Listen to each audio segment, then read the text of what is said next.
California's economy in the way that young people dollars a year, CEOs, tax. Porter. We posted up. It's the third and final California governor's debate. Let's fucking go. He supports this tax. You do not. Why not? Because I support good ideas, not things that help me dodge political potholes due to my own background. This billionaire's tax is simply not good tax policy. And anybody who has watched me in Congress take on bank CEOs, take on pharma CEOs, challenge them for the fact that they're can't make ends meet while they're pocketing $26 million a year, knows that I will speak truth. And here is the truth. Tell them the truth, Katie. Going to fundamentally change California's economy in the way that young people and the working people of California need.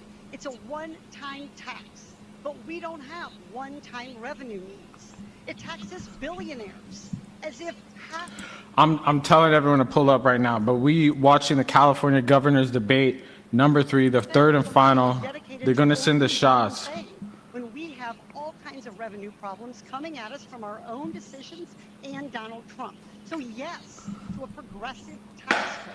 Yes, to the wealthy paying more, but this tax is about cheap political points. It is not about really fundamentally changing California's economy for the better. That's going to take. She's capped. She don't want the wealth tax at all. Points your response. No, I have said that billionaires like me should pay more taxes, and the big corporations should pay more taxes. Excuse me, and you that's literally why said. If this proposition is on the ballot in November, I'll vote for it. But going forward, we do need to go further. This is a one-time tax, and it also doesn't spread. She ain't in favor. The government. At non-zero TV, turn up the debate ball, please. Okay, got you. Go to education and teachers and students, which is a critical need in the state of California.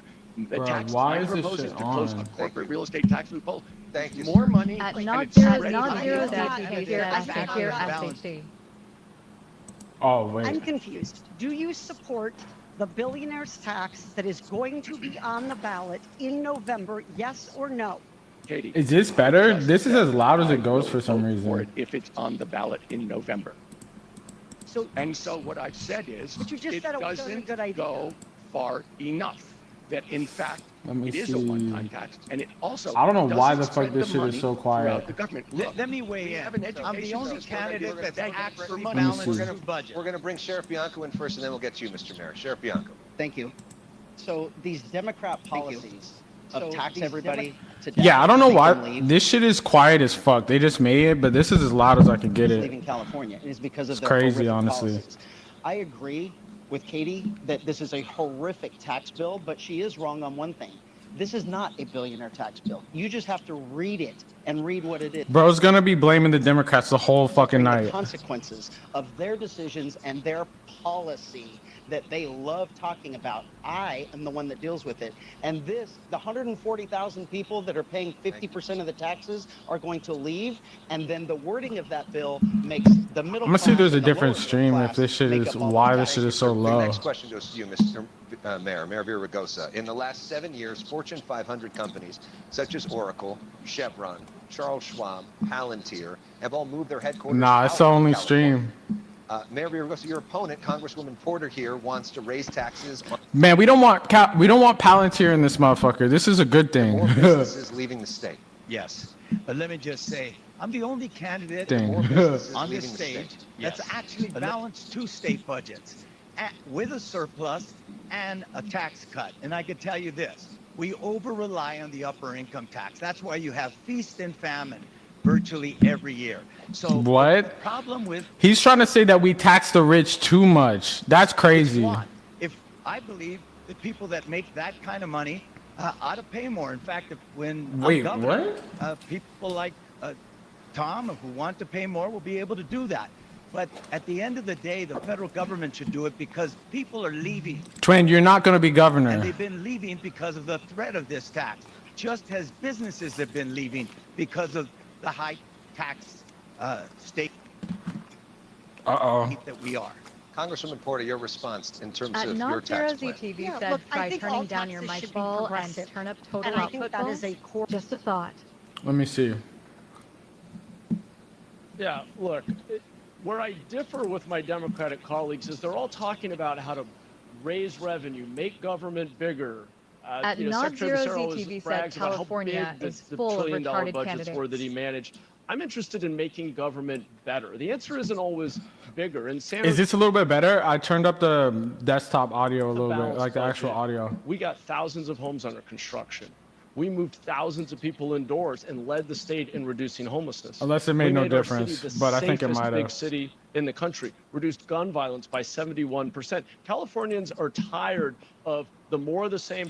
I don't know why the CNN, like the debate streams are always quiet as shit. Candidates who are embracing Donald Trump's cruel and ineffective policies. Let's go, Mr. Hilton, to you, and then we'll get Secretary Becerra in for his response. Mr. Hilton, disqualifying is what Mayor Mahan said. It is. There's a very simple truth, which I'm like everyone dark as in hell right California knows, which At is Not that Zero taxes are too ZTV said high. it seems And better, we need yeah. taxes to be Okay, lower. cool. And they're especially too high for working people in California. You got people on 70. We got the bald British dude. We really do have some crazy ass candidates, yo. 9.3% state income tax. That is higher than the top rate in most other states. That's why my plan eliminates state income tax under 100 grand. And by the way, if you think that it can't get worse in California, Not Zero I've got two ZTV words said for got you. you, fam. Tom Steyer. Under Tom Steyer, the taxes will be higher.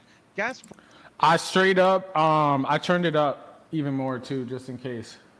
Go back to Becerra, Mr. Steyer. I do think it's rich to hear someone talk about $3 gas who is owned by Donald Trump, who has driven up the gas price by at least $1.50. That's And true. I do think it's rich for some This is Trump's blood boy right here. president who's kicking. Come on, you gotta 1 to attack 3 people, Steyer. million Let's people go. off Medi-Cal, the poorest people, most vulnerable people in California, so that he can lower the taxes on the richest Americans and the biggest corporations. The truth of the matter is, what I stand for is shared prosperity, real growth, supporting Tom came out swinging. Let's making it go. work so that the people in California get what they need. Thank you. And going after corporate special interests is the way we're going to drive down costs. Thank you, Mr. Steyer. Secretary Becerra, Mayor Mahan suggested that you're Mr. Chevron interested himself. in growing the size of government. He says he wants to cut it.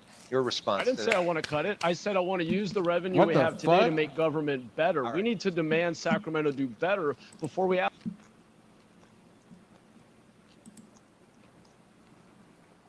I don't know why that shit just tweaked out. Better before we ask working people to pay more. All of Tom Steyer's At Not proposals Zero will just ZTV said increase person costs. shrugging emoji Secretary CA Becerra. needs some Trump Doge TBH. Mayor Mahan should take a look at my record and you'll realize that the largest health enterprise in the world, Yeah, I mean, we're cutting, but we barely even have because shit. we have to make so sure we're cutting doing would fuck us everything over, to probably. improve the health care for 333 million Americans. And we balanced our budget 4 years in a row. So, Matt, here's the thing. I've been able to balance budgets much larger than your city of San Jose.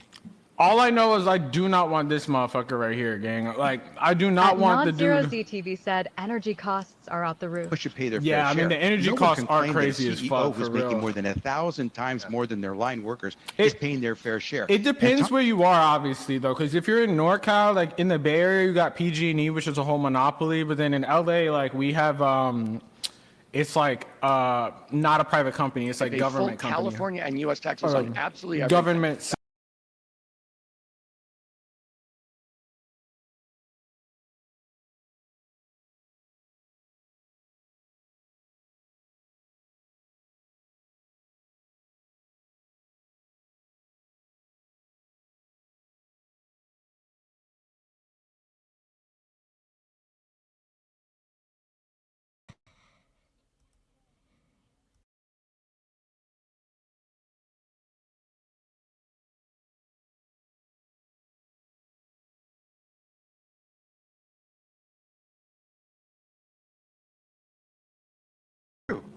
Thank you, Secretary Becerra. Mr. Hilton, I'll let you respond to that, and I have a question for you, Mr. Steyer, after that. I don't want to respond to silly name calling, but I'd like to actually respond to some Trump is bro's dad. He do be cowtowing like a motherfucker. difference between us. She said Chad something be very crashing revealing, out. which is the only way really that California's economy has been growing in the last few years is through illegal immigration. And I just don't think that's the right way for us to be growing. I think we need to help small businesses create jobs and opportunity, and for Californians to be able to earn more and live the. That is definitely not fucking accurate, bro. We got Silicon Valley in this In motherfucker. All these AI California, companies. That's how we should be growing our economy, not by illegal immigration. Congresswoman Porter. I mean, given that you're an immigrant and you added to our Illegal population immigrant. and we're all having to live with the consequences of that decision. I don't know. I don't want to be part of the crown. You'll accept Bro gonna between have us legal fucking and illegal part of the immigration. UK Listen, and I shit. wasn't referring to, I was saying that immigration has been a major source of growth in California's economy, and that is true. Thank you, Okay, let me say Congresswoman. this. Mr. Steyer, I've got a question for you on immigration because Goat you talk, want let's see. California's Attorney General to be able to hold both ICE agents and their leadership criminally, He's gonna arrest criminally ICE liable agents. for what you say is, quote, violent illegal conduct on the job. Does that include the former DHS Secretary Kristi Noem, who oversaw the ICE operations in Los Angeles last year? Look, the governor of California should hold people accountable who break the laws of California, specifically including ICE agents and the people who send them to He's gonna send Kristi Noem to the damn gulag. Fuck. them to racially profile, which is illegal, and use violence against Californians, which is illegal. And it should go up the chain to the supervisors, right up to Stephen Miller. If Oh, he's shit. sending people to racially profile and hurt Californians or kill Californians, he should be held liable. It is not legal for federal agents to come to California and break the law. It is absolutely critical that California's governor does stand up for everyone in California. That in fact, ICE to me is a criminal operation. I've said all along, we should abolish ICE. It's breaking the law. It is coming here deliberately to break the law. And that's why I'm saying we should hold them accountable. I wonder what the polling on this type of shit is. Fuck. Yes, Just to I do.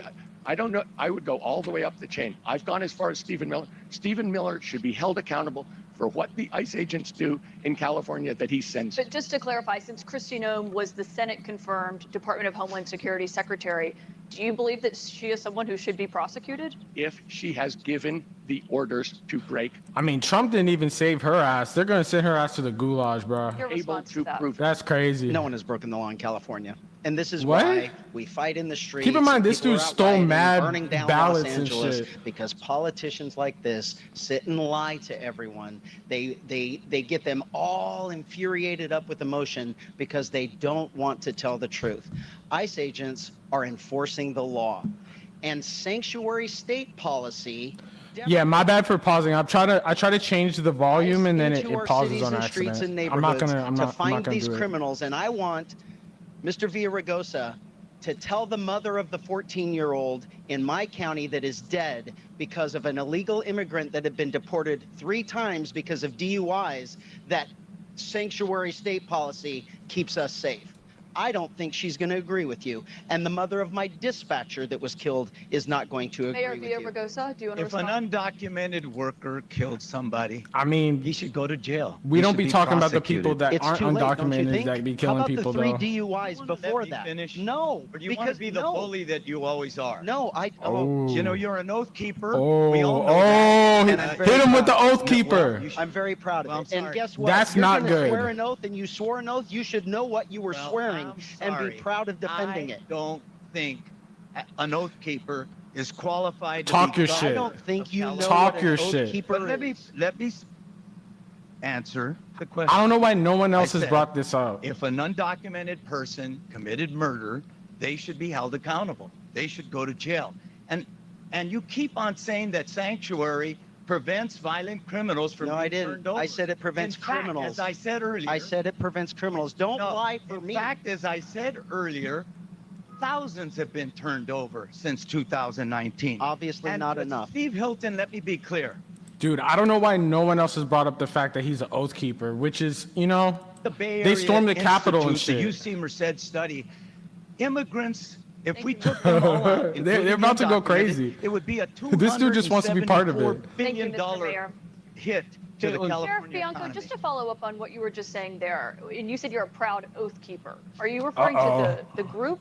I've sworn Uh-oh. an oath 3 times to defend Uh-oh. my Taking Constitution. an oath and as Yes, your and job. everybody that wants to, like, again, lie and emotionally get all spun up about the Oath Keeper organization, I just would, before you do that, and I know none of Gang. you have, I want you to go read the mission statement of the Oath Keeper mission statement and the I saw them on ACLU. CNN attacking the Capitol. And the ACLU. I saw a politician molesting kids. Does that mean you molest kids?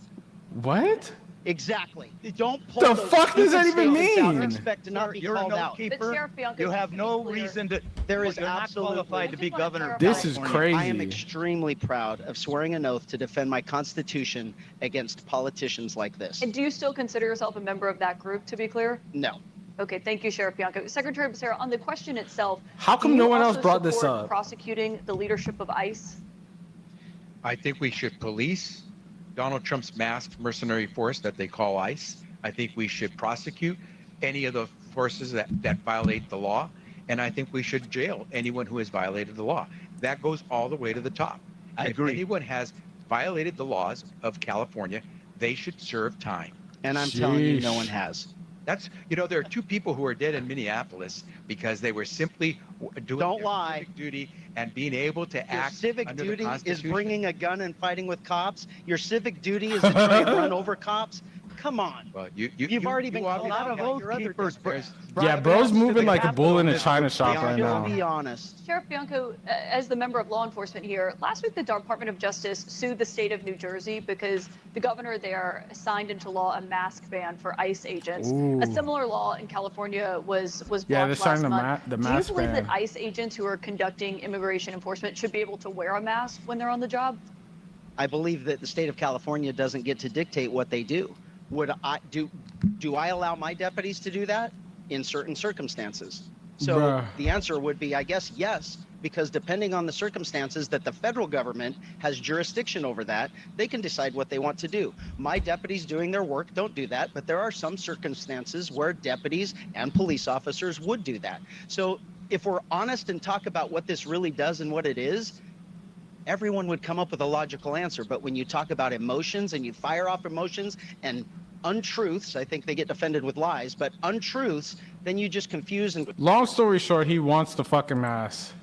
Just say it, bro. Look, I was just. Yeah, that's a chilling answer. There is. Yeah, I mean, look, we can all agree that we should have a secure border. If you're committing serious and violent crime, deportation is the consequence. But I was just in the fashion district on the side of downtown Los Angeles, where I met with small business owners who have tears in their eyes because they don't have customers. Palantir final boss Because right here. Donald Trump's cruel and indiscriminate enforcement based on the color of people's skins, the language they're speaking, it has terrorized the community. It's targeting the Latino community. It is disproportionately Thank impacting you, our Mayor immigrant Mahan. neighbors. Congresswoman Porter, what's your view? What's your response? Donald Trump sucks. Damn. And I don't think that anyone who doesn't see that he is targeting and hurting Californians and won't stand up for everybody who is counting on them to be their leader and keep them safe has no business being governor. Congresswoman Porter, thank you for that. Mr. Hilton? Antonio mentioned Quick mask. me earlier and said I just recently arrived. It's true. I arrived here in 2012 Yeah, I with my don't- wife and my 2 sons. But what's interesting? How do we know is he's not a that, British agent? I don't think there's an appreciation of the difference between legal and illegal immigration. I've spent many, many times right here in East LA, where we are, with legal immigrants, with families. He's a Fox News host, so you know he got that shit real quick. The unfairness that we're seeing in California, where you have illegal immigrants who are getting free benefits. Bro got hella red flags, one of which he could be a fucking agent of the crown, the other which he's a fucking Donald Trump's blood boy. We are not It's getting kind of cooked, fairness, twin. and we need to restore fairness in our system. Thank you, Mr. Hilton. And candidates, don't worry, we have many more questions to come up from both of us ahead and much more of CNN's California governor primary debate. Okay, right after okay. this. Yo, that shit. Oh, fuck. Was that my fucking phone? Or was that my hard drive? Okay, good. That wasn't my phone. That was my hard drive. Yo, that shit was crazy. Yo, that shit was crazy as fuck. Chad Bianco, we don't know. He's not a Brit agent. For real. Yo, Chad Bianco straight up looked like he was about to air this whole. Anyway, bro, this guy, I hate this guy talking, but I kind of like him talking too, because this gives you an idea of what these voters look like in California. This guy doesn't know what the hell he's talking about. He clearly lives in his mom's house. He's stealing from CNN right now, but he's all over the he doesn't care about the law. He doesn't care about like safety, has no kids, nothing like that. So he's bashing Chad Bianco. Everyone up there is basically saying, look, you vote Democrat, you get 4 more years of Gavin Newsom. We know that's bad. But he doesn't know why he's supporting any of these people. He's like, tell him, Katie, she's the worst candidate on the stage. Polling at like 4% or 9%. Like Steve Hilton and Chad Bianco, they're the only two who are actually talking common sense. Vieira Gosa, he shouldn't even be on stage because he's not even getting 1% of the vote. So, but they're only letting him up there because the Democrat Party is using him as the guy who's going to try to smear Chad Bianco, smear Steve Hilton, and make them look bad so they can move Xavier Becerra into the forefront of the race. Here's the problem. Xavier Becerra he worked for Gavin Newsom. So, you know, and he gave Gavin Newsom an A rating on how he handled homelessness and the California economy. What do you think he's going to do? And I keep telling people, like, I'm not trying to make this about race, but people have to understand something. Hispanic people will support him because he's Hispanic. The same way black people will try to support somebody because they're black. Here's the issue. Illegal immigrants are not subject to our taxes. So they operate under a black market. They might work a job as a dishwasher, but then they have like a burrito stand or they go do cut lawns. They're getting paid cash or check. They cash that, they send that to Mexico. That money is not on the books. So of course, a lot of them will be like, look, it don't matter, you know? And I pray to God that the Hispanics who are like legal citizens see through this guy, Xavier Becerra, and see that he's just Gavin Newsom 2.0 because they are subjected to our tax policies. But I'll tell you one thing. The Democrats will never give you an agenda. They will never give you policy. Everything is, oh no, Donald Trump, Katie Porter. Donald Trump sucks. Okay, Katie, but what are you going to do to help California out of this mess? I don't know. Tom Steyer. Katie Porter's best idea. Let's tax the billionaires. We already know where that's going. We can look at Chicago. We can look at New York. We could look at Seattle. Washington, we know what's going to happen. You're going to tax them. They're already leaving. So you're going to tax them. The founder of Google, he's leaving. He's gone. Gavin Newsom was like depressed because the founder of Google said he's leaving. He's moving to Florida, right? Gavin Newsom they said he was visibly ill and said he was cold and he was hungry and he needed to go home. That's why Gavin Newsom, our current governor, as bad as he is, he doesn't support the billionaire tax because he understands if I lose their tax revenue, this state is done. See, so he said it's going to get vetoed. So why would the people running, they give him an A or a B, but then they want to support something that he doesn't support because they're just trying to go more extreme. They got to keep telling you, and really they're probably not going to do the billionaire tax, but they say whatever they can to keep you voting for them. Why don't you just be real? Okay, no billionaire tax. Hey, I don't really know exactly, but I need to get in and look at things and see what I can do.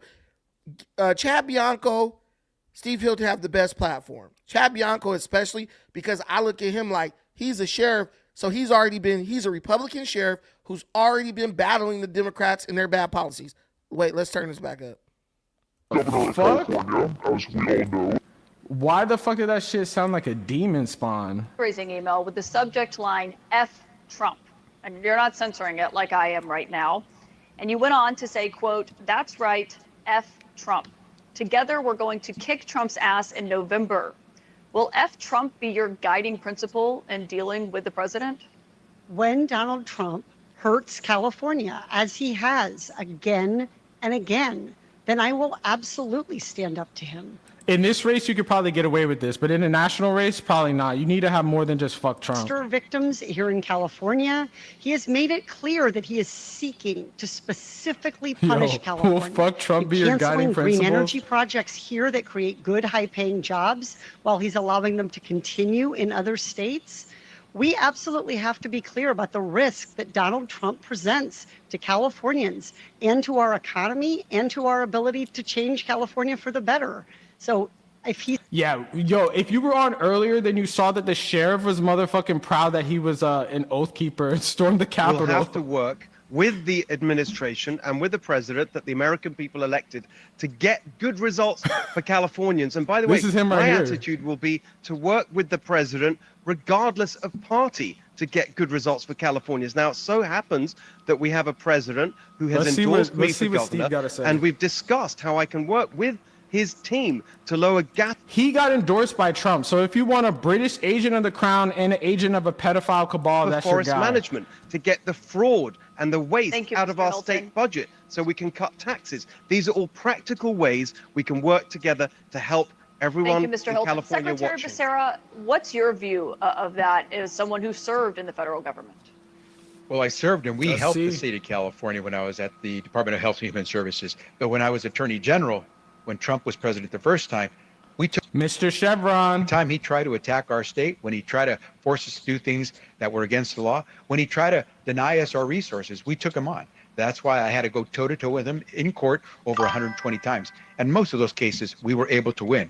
I will tell you this, whether it was on women's health care, whether it was protecting immigrants' rights, whether it was defending our environmental laws, we took him on, and because Donald Trump doesn't understand the laws very well, we were able to beat him over and over, including taking the Affordable Care Act all the way to the Supreme Court. We were able to beat him over and over, including taking the Affordable Care Act all the way to the Supreme Court and defending it. Mayor Mahan, do you believe that F. Trump is a good guiding principle as the governor of California in working with the federal government? Do you believe that F. Trump is a good guiding principle as the governor of California in working? I was pulling up the second link because someone had asked for it. Yo, just go to the TV app. Funding for our immigrant neighbors who are under attack.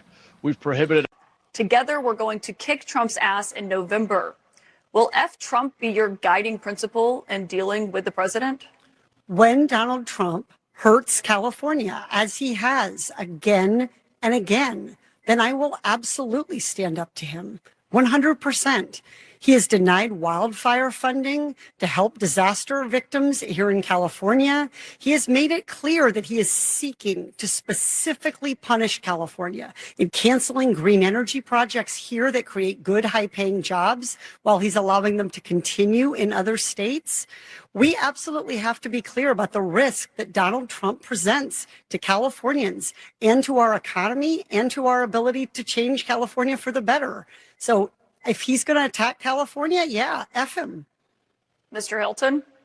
I think the next governor of California will have to work with the administration and with the president that the American people elected to get good results for Californians. And by the way, my attitude will be to work with the president regardless of party to get good results for Californians. Now, it so happens that we have a president who has endorsed me for governor, and we've discussed how I can work with his team to lower gas prices in California by opening up energy production, to reduce wildfire risk by proper forest management, to get the fraud and the waste out of our state budget so we can cut taxes. These are all practical ways we can work together to help everyone in California. Secretary Becerra, what's your view of that as someone who served in the federal government?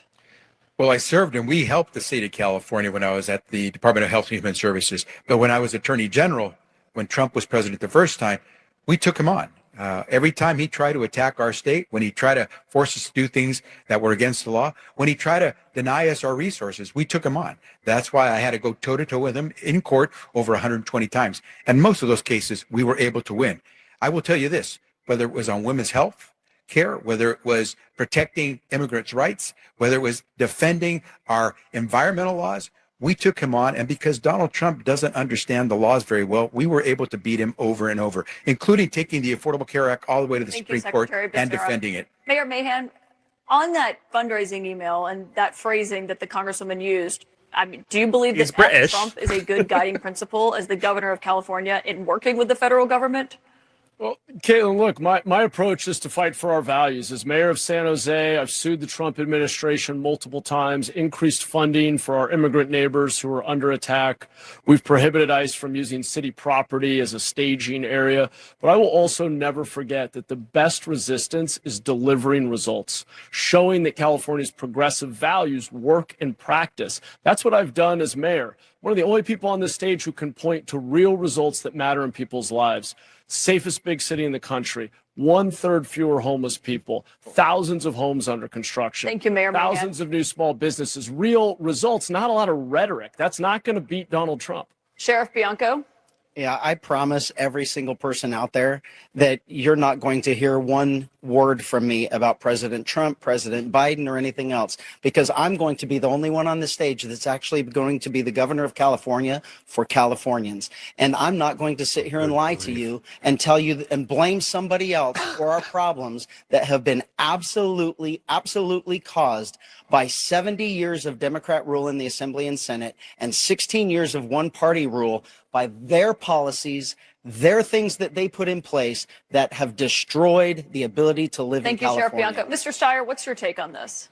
Look, I started an organization in 2017 to impeach Donald Trump because I've been in enough boardrooms to know a crook when I see one, and he is a crook. And what we can see that he's doing now is he's sending in ICE agents to racially profile and harass Californians. He started a war that's driving up our gas prices, is taking tens of billions, hundreds of billions of dollars that we need for schools and for healthcare away from us. He's kicking people off healthcare. The truth of the matter is the governor of California is supposed to stand up for Californians against anyone. And that is exactly the only thing that Donald Trump, thank you, Mr. Steyer. The only thing he respects is strength. He's a bully. And the only thing you can do is stand up to him. All right. Now let's turn more about the healthcare crisis in America. Millions of people are dropping insurance coverage after Congress allowed Obamacare subsidies to expire. In California, new enrollments are down 32%.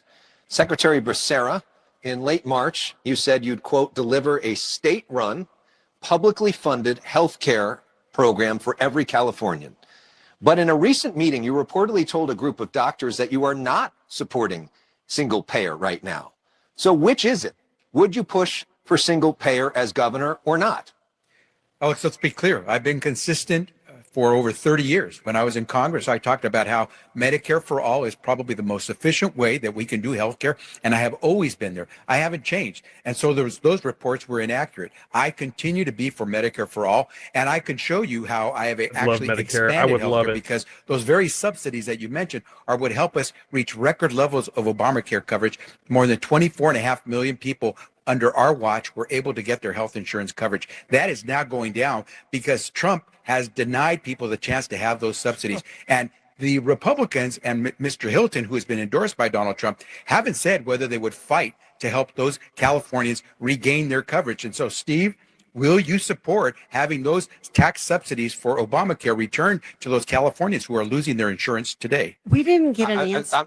We're gonna. First, I just want to clarify real quick, and then we'll get you guys in.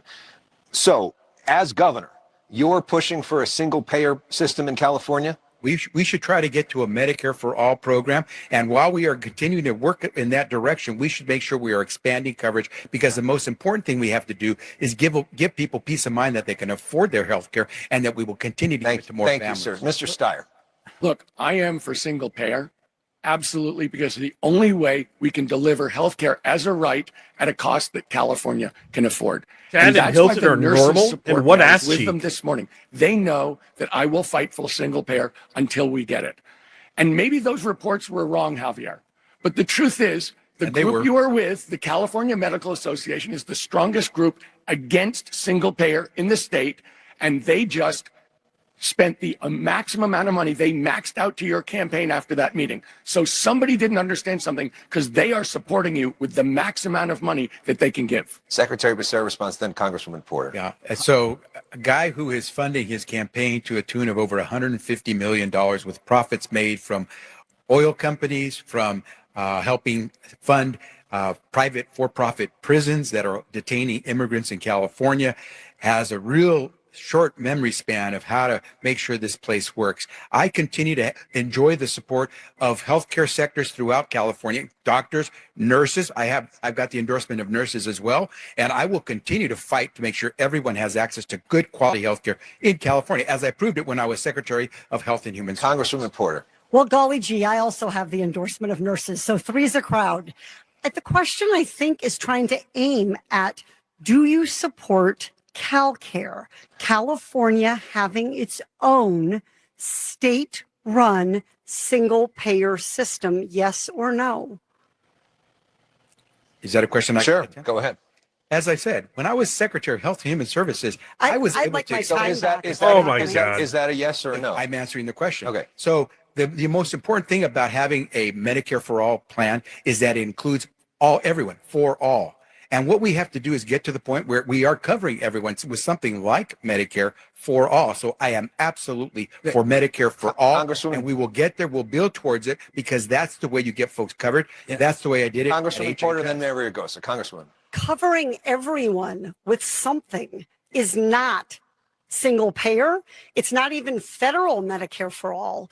But you won't say that whether you support California having its own state-run single-payer system. Look, Tom ran against single-payer in his presidency before he changed his mind and has decided to run for single-payer. I'm not disputing that, Tom. I'm making sure everyone knows. And you've been consistent on this point. You've been consistent. I'm going to answer that. But I want Javier to answer the question. Do you support California having its own single-payer system? Yes or no? And Katie, the answer there is that Californians don't care what you call it so long as they have affordable health care that they can use to take their child to the doctor or the hospital. Well, I'd like to use my magic wand and give everybody affordable health care. It's Mary Ragosa's turn. Go ahead, sir. You know, I believe in that healthcare. Man, we could talk over this dude. That it should be universal, affordable, and high quality. But the fact is, Javier, I've been in enough forums with you where I've heard you say you're for it, and I've heard you say you're against it. I've never said I'm against it. Hold it. And we could ignore Villaraigosa. He's not even polling at 1%. I'll talk over him.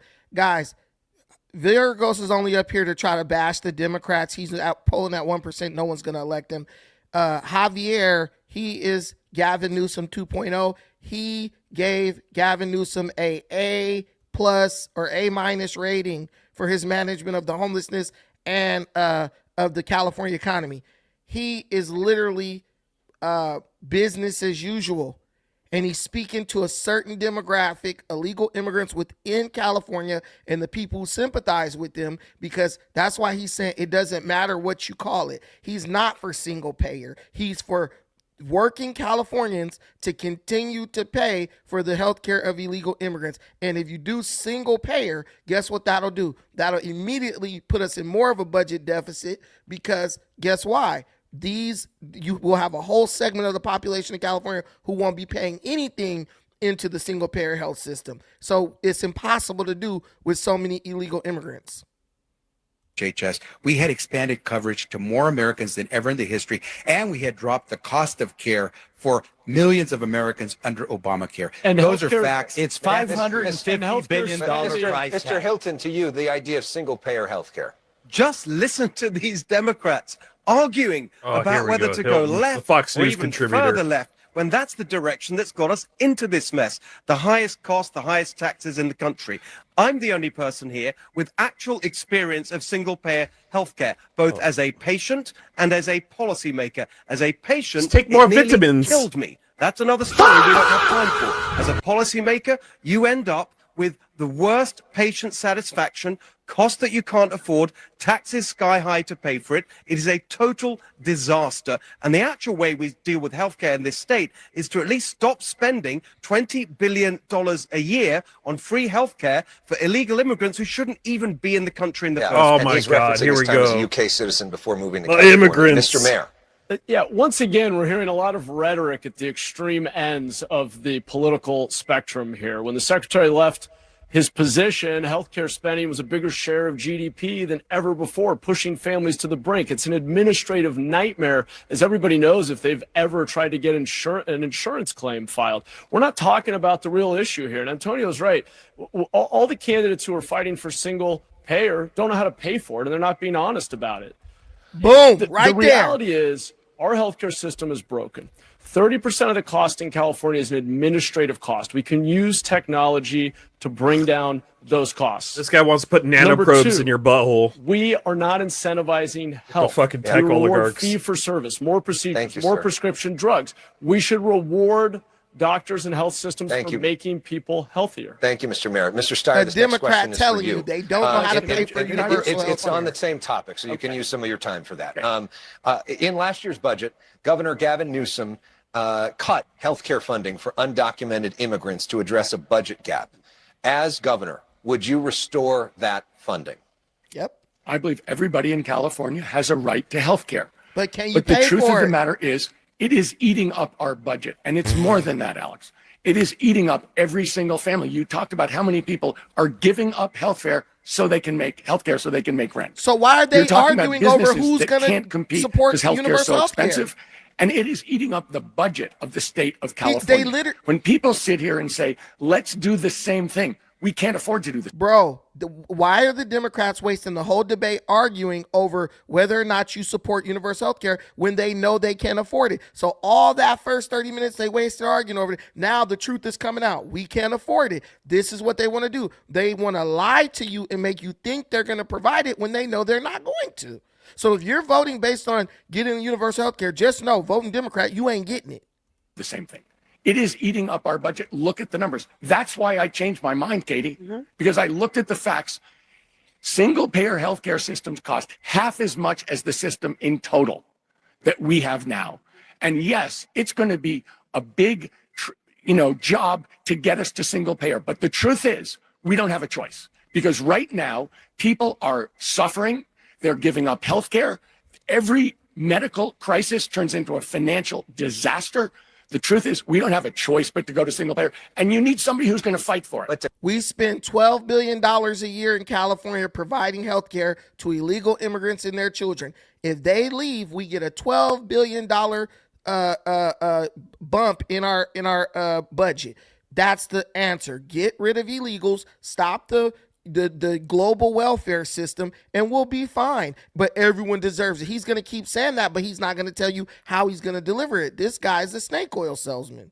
The person's going to fight. Why do they cost less, though? To clarify, Mr. Steyer, on the question of health care for the undocumented, I said Becerra is a Newsom.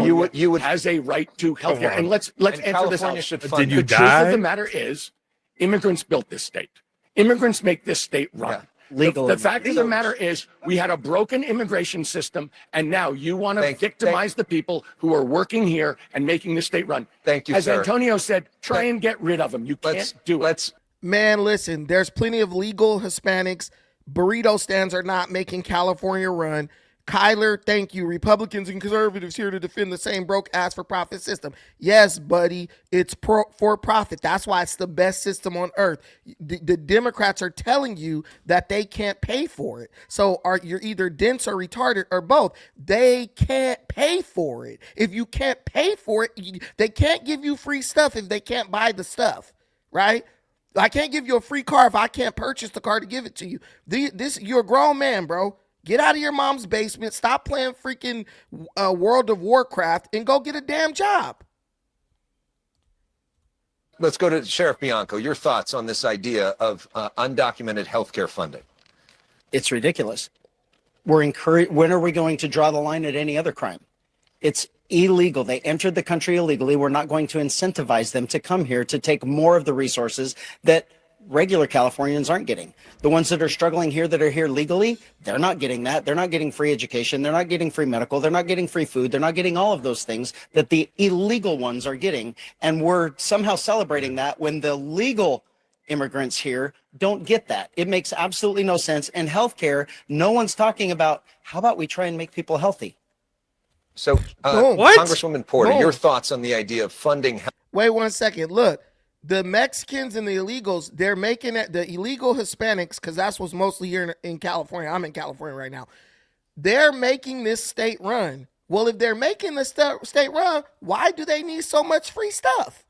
See, they can't answer that question. They're making the state run. California's legal residents ain't shit, but somehow we got to keep paying for them. If you making it run, why do I got to pay for you? That's like my kid telling me, Dad, I'm the one making this house run. I'm the one making this house, keeping this family afloat. Well, why do I have to pay for you? Why do I have to buy your clothes, your tampons, your whatever you do, your shoes, your socks? This is bullshit. You're trying to convince me that they are the engine of this state while we're paying for them. How am I'm the engine? I'm paying for them. The Democrats make no sense. With what? Fucking raccoon penises and whale cadavers? Yes, and that's, by the way, what I think Californians deserve as answers to these questions, Alex. And for critics who say that you can't afford it, what do you say to that? We can't afford to have people who are sick, who are making the rest of us sick. When She's anyone got a can point. have care. Send them back to Mexico and South America. It's one simple solution, but they refuse to discuss it because they need those illegal votes. They know they're letting illegals vote in elections, and they know if they don't tell them what they want to hear, they will just not participate and they will lose. They know what they're doing. Why is this even a conversation in a California gubernatorial race? Why are we spending even 2 minutes talking about illegal immigrants? When anyone doesn't have care, the rest of us are at risk. When people don't get vaccinations, when they don't go to the doctor, they universal health care for all Americans. They cause longer lines for the rest of us. They make our healthcare system, they push it to the brink. And that was exactly where we were when we expanded healthcare and health coverage to make sure that everyone can be healthy. The direction that got us into this mess is Democrats catering to big pharmaceutical companies and big insurance companies, which Mr. Becerra has taken $2 million from in his career. Oh, damn. And still won't give us a yes or no answer on where he stands. Every other candidate on the stage gave an answer on single payer, and it was clear he's the only one who won't. And to me, with healthcare on the line, that's disqualifying. Thank you. Secretary Becerra, do you want to respond to that? Yeah, first, immigrants, whether documented or not, work hard. They so pay why taxes, we got to pay for them? And sometimes they get injured on the job or their children get sick. It would be foolish to tell a family that they don't have access to the pediatrician or the family doc, or not be able to use the community health center where it wouldn't cost us so much to give them access to good health care. Instead, what will happen is that child will get so ill that they will have to take that child to the hospital. And what door do they enter? The most expensive door in the healthcare system, the emergency room door. Why do that and spend so much money when you can do it up front? And so, yes, let us provide the care to all the people who work hard and make California Secretary Becerra, thank you for that. I have a question for you on another issue that has come up repeatedly during this campaign. You're actually part of a lawsuit against Sheriff Bianco here over his seizure of more than 500,000 ballots that was brought up earlier in Riverside County from last year's election. He says he's investigating allegations of election fraud. Election officials Courts say ordered that those him to claims stop. aren't valid. Do you believe that the sheriff here committed a crime? The sheriff is supposed to enforce the law. In this case, Sheriff Bianco violated the law. There are ways that you... No, a law enforcement official has to investigate allegations of crime. Someone could say, hey, I think this guy murdered somebody. They have to do an investigation to make sure you didn't murder that person. So if people are saying, hey, they cheated, they did this with the ballots, and they're submitting things that look like they could point towards that, it's his job to investigate it. So how are you suing a law enforcement officer who's doing their job? If you did nothing wrong, why do you need a lawsuit? Just, hey, go waste your time while I run for governor and you go investigate those election fraud, because it never happened. These guys are guilty of sin. And if you vote for them, you deserve what you get. Treat ballots. You have to maintain the integrity of every ballot. So I know, we all know that no one will tamper with your ballot. There is a chain of custody requirement that the law says you have to follow in order to let that ballot move anywhere. Sheriff Bianco, I believe he broke the law. Sheriff Bianco didn't follow that process. He violated the law not talking as about the sheriff. So absolutely, that's why we are suing him to get back the ballots. He cannot claim under cover of an investigation that he has the right to take these ballots and break that chain of custody. That's against the law. That's why we're suing, and that's why he's going to lose in the Supreme Court. He has the right. Sheriff Bianco? It's not true. None of that is true. This is all political, so he could get his name in the papers that he's suing for all. It is it's true. all garbage. Sheriff Bianco, You don't know anything about it. Yes, I do. It is true. Can I answer? You broke the law. Can I answer? I am tasked, elected and tasked with enforcing the law in Riverside County. And part of that is fraud. Election fraud is against the law. There is absolutely nothing we did that was illegal. And the real issue here is the Attorney General just doesn't want them counted. So the issue at stake in the Supreme Court is whether he has the authority to order me to not do an investigation. That's all this is. Don't lie. You two have no idea what was going on in that investigation. Secretary Becerra, you're making it political. Yeah, Yes. He's being sued by the Attorney General, but he's also being sued by those of us who want to protect the ballot. And what we're saying, Sheriff, is if you're going to try to get a ballot, follow the law. Isn't him investigating the integrity of the election protecting the ballot? See, this is the same thing Iran does. Well, we want to follow international law while we claim to want to follow international law while we break international law. They claim to want to follow election law and protect the sanctity of election law while they break election law. These guys are just snake oil salesmen. And if the Supreme Court rules against Bianco, he will not go to jail. He will not be indicted. It's just whether the AG has the power to tell him to stop investigating election fraud, which the AG does not. He's elected to do that. The law is pretty clear. All you had to do was read the law. You cannot take ballots, confiscate them, and count them yourself. You have to have people who are trained and the judge authorized to do that. We can. You cannot do that. That's why the Supreme Court has stopped you from being able to count ballots. The mere fact that the situation has reached the Supreme Court is showing you that the Democrats have lost in every. It doesn't just go to the Supreme Court. It goes through lower courts, and the lower courts have determined that Bianco has the right to do that as an elected law enforcement agent in Riverside County, right? So guess what? Now they're trying to take it all the way to the highest court in the land, basically, to try to get another ruling. They've already lost this case. If the Supreme Court's going to uphold whatever the lower court said, Bianco's not taking him to the Supreme Court. They're taking him to the Supreme Court because they're not getting their desired results in the lower courts. A lie. My view is that it's a bit rich for Javier to talk about following the law when Javier? he is mired personally in a corruption scandal where his former My chief God, of here we staff, go. Sean McCluskey, when Javier was appointed by Joe Biden to be health secretary, he wanted his chief of staff to go with him. The salary wasn't enough. So what did they do? They took money from Javier's campaign account to top up his salary by funneling it to Dana Williamson, Gavin Newsom's former chief of staff, so that it was paid to this guy's wife. All of that is illegal. It is against state law. It's against federal law. My running mate for Attorney General, Michael Gates, has this evening written to Javier Becerra to make it clear that when he is Attorney General, Javier will be investigated Thank you. and, And if Mr. necessary, Hilton, prosecuted for these crimes. Mr. Hilton, just to clarify on the question about the seizure of the ballots in Riverside County, do you believe that Sheriff Bianco took the right step there? I'm not going to weigh in on something that I don't have the knowledge of the facts on. I trust that Chad is interested in what we should all be interested in, which is ensuring the integrity of our elections and restoring faith in our elections in California. That's why I support voter ID in California. Let's see what these Democrats think of voter ID. Secretary Becerra, your response to Mr. Hilton. Yeah, first, Steve, read the law. In order to remove ballots, you have to follow a process. Sheriff Bianco didn't follow it. If you're not going to enforce the law as governor, then why would you want to sit in the office? But if you're going to break probably the same fraud you investigated while you were Attorney General. This issue, Steve, again, read the indictment. I was not involved in the actions that it was your chief of staff. He was cleared of any wrongdoing. He was. So why haven't the lower courts determined that? So why did this even reach the Supreme Court? They're trying to play a game on everyone. If it reached the Supreme Court, they took it to the Supreme Court. That means the lower courts were ruling in favor of Bianco. So they know what they're doing, but this is all for publicity. Actually, Javier, let me, if I could just Let's have Secretary Becerra. I know where all my money goes. Finish the Secretary response. Becerra, go ahead. Yeah, Steve, if you knew the law, you have to have basis to sue to go after someone criminally. I am not involved in that action.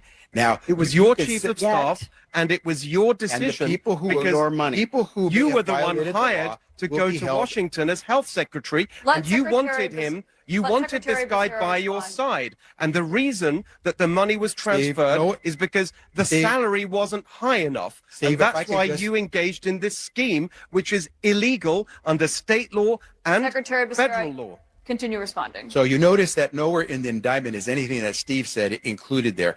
If you violate the law, you will be prosecuted. No one is above the law. You will be held accountable. If I had been involved, the U.S. attorney would have had me in that indictment. I was not involved. But here's what I will say.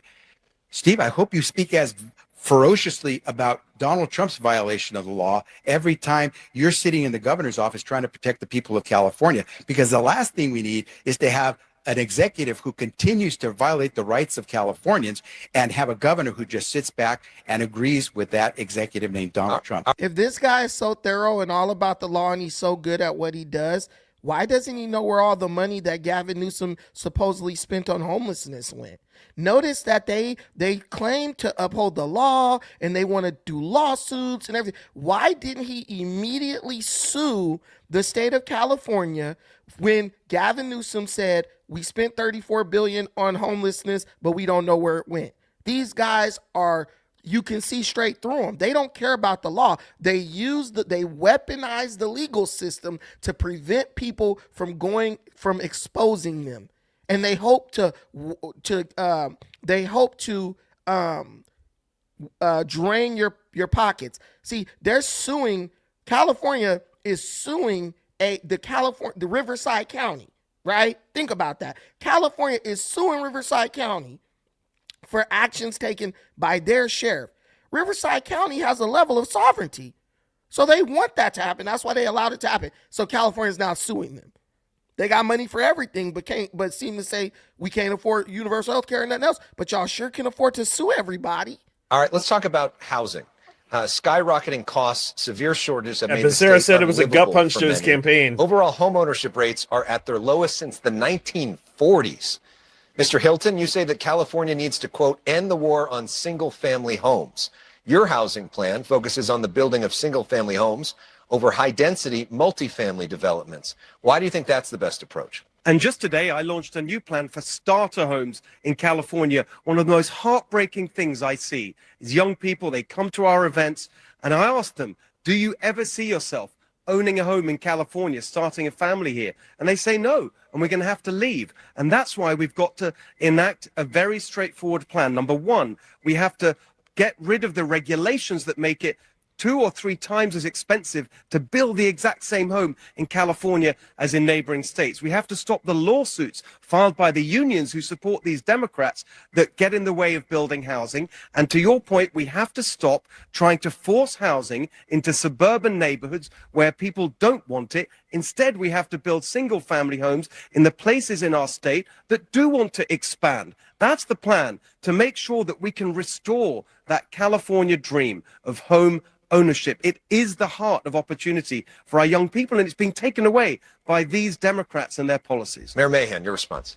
Yeah, look, again, these guys can talk, but I've actually delivered as mayor of the 3rd largest city in the state. I removed barriers to building thousands of homes that are currently under construction. We added thousands of interim housing placements and brought homeless neighbors indoors, reducing our unsheltered homeless population by 1/3. We've led the state in building ADUs and making it easy for people to put backyard cottages in for a child returning home from college or a grandparent. I'm the only candidate on the stage who has actually taken on the bureaucracy, the red tape, reduced fees and permitting times, and delivered housing for working people. Mayor Villaraigosa. But actually, I built more market rate, affordable, workforce, and homeless shouldn't even be up housing here. He's at 1%. In the middle of a recession than they did in the 12 years before me. So you're not the... I 100% agree with this libtard on this thing. This guy's polling under 1%. And he's only up there to be a disruptor to the conservatives. At this point, I don't even want to hear what he has to say because he made LA a shithole, and then he's going to try to make the state a shit, and no one supports him. Why are people polling at less than 1% on stage? That's my only question. It doesn't make any sense. Why is he getting this much time to talk when that time could be going to people who actually have a chance? And this guy Becerra next to Villaraigosa, he was polling at 2%. Before Eric Swalwell dropped out of the race. So he represents exactly what Eric Swalwell was representing. Violates the law, should be held accountable. If people want to judge me, judge me on what I've done. I expanded healthcare to more Americans than anyone in the history of the country serving as secretary. And that's I was able to negotiate for the first time ever lower drug prices as Secretary of Health and Human Services. I took on Donald Trump when he tried to attack the state of California over and over again. If you want to judge me on the things that I've done, not on scurrilous claims made by people who are trying to become governor of the state of California. Let's talk about homelessness. Mayor Mahan, this question. Yeah, Antonio has been bought. He's got to be a plant. Homeless He shouldn't rates be in up the there. country. Sheriff Bianco takes issue with the term homeless itself. He says, quote, we will quit calling it homeless. This is not about homes. They don't even want homes. They're perfectly happy where they are. Facts. Do you agree that Californians sleeping on the streets don't want homes? Facts. Well, look, first of all, I just have to set the record straight on Javier's touting his experience. The Biden administration, President Biden, openly talked about firing him, had to sideline him during COVID because he wasn't delivering results. And I am still in shock in this debate that despite being given the opportunity 3 times in a row by Katie, he was unable to clearly answer the most important question on healthcare as our former Secretary of Health and Human Services. On homelessness, though, I can't let that slide. I'm sorry. The facts matter. On homelessness, I did answer the question. I have led the state in reducing unsheltered homelessness by finding a balanced approach that is compassionate but also accountable. It's not. I stood up to the system that was building $1 million sold off to the solutions, tech taking oligarchs. Years on end, and said Now this San is Jose never is the going most to scale. expensive We're building basic, city in the dignified nation. shelter. We're working with our county That's to why it's the expand safest. They inpatient chased treatment. everybody else out. And when those beds are available, we're One of the requiring safest. that people come indoors. That's a pragmatic approach. It's leading the state. It's what we need to do in every city and county in California. Sheriff Alex, Bianco, can I just say- the issue of homelessness, then we'll bring you in, Mr. Steyer. Sheriff Bianco. Yeah, so this has nothing to do with homes, and it's unfortunate for the people there that they were just relocated to a hard roof instead of a tent so he could run for governor, because he had 4 years to do that and chose not to, but right before he runs for governor, he has to relocate all of them.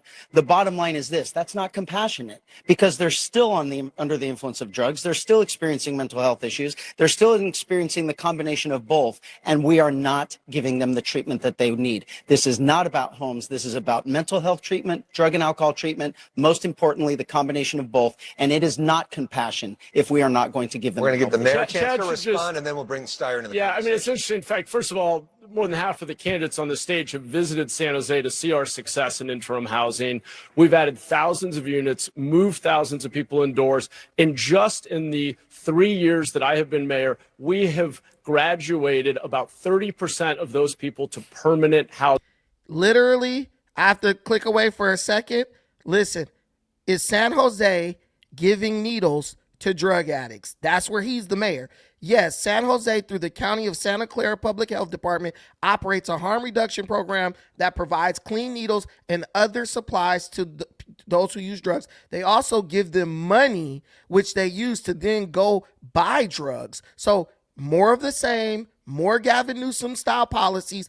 Chad Bianco is 100% right about this dude. He is a liar and a snake oil salesman. He hasn't done crap. Temporarily house people so he could say, I reduce homelessness 10%, just so he could get the talking point.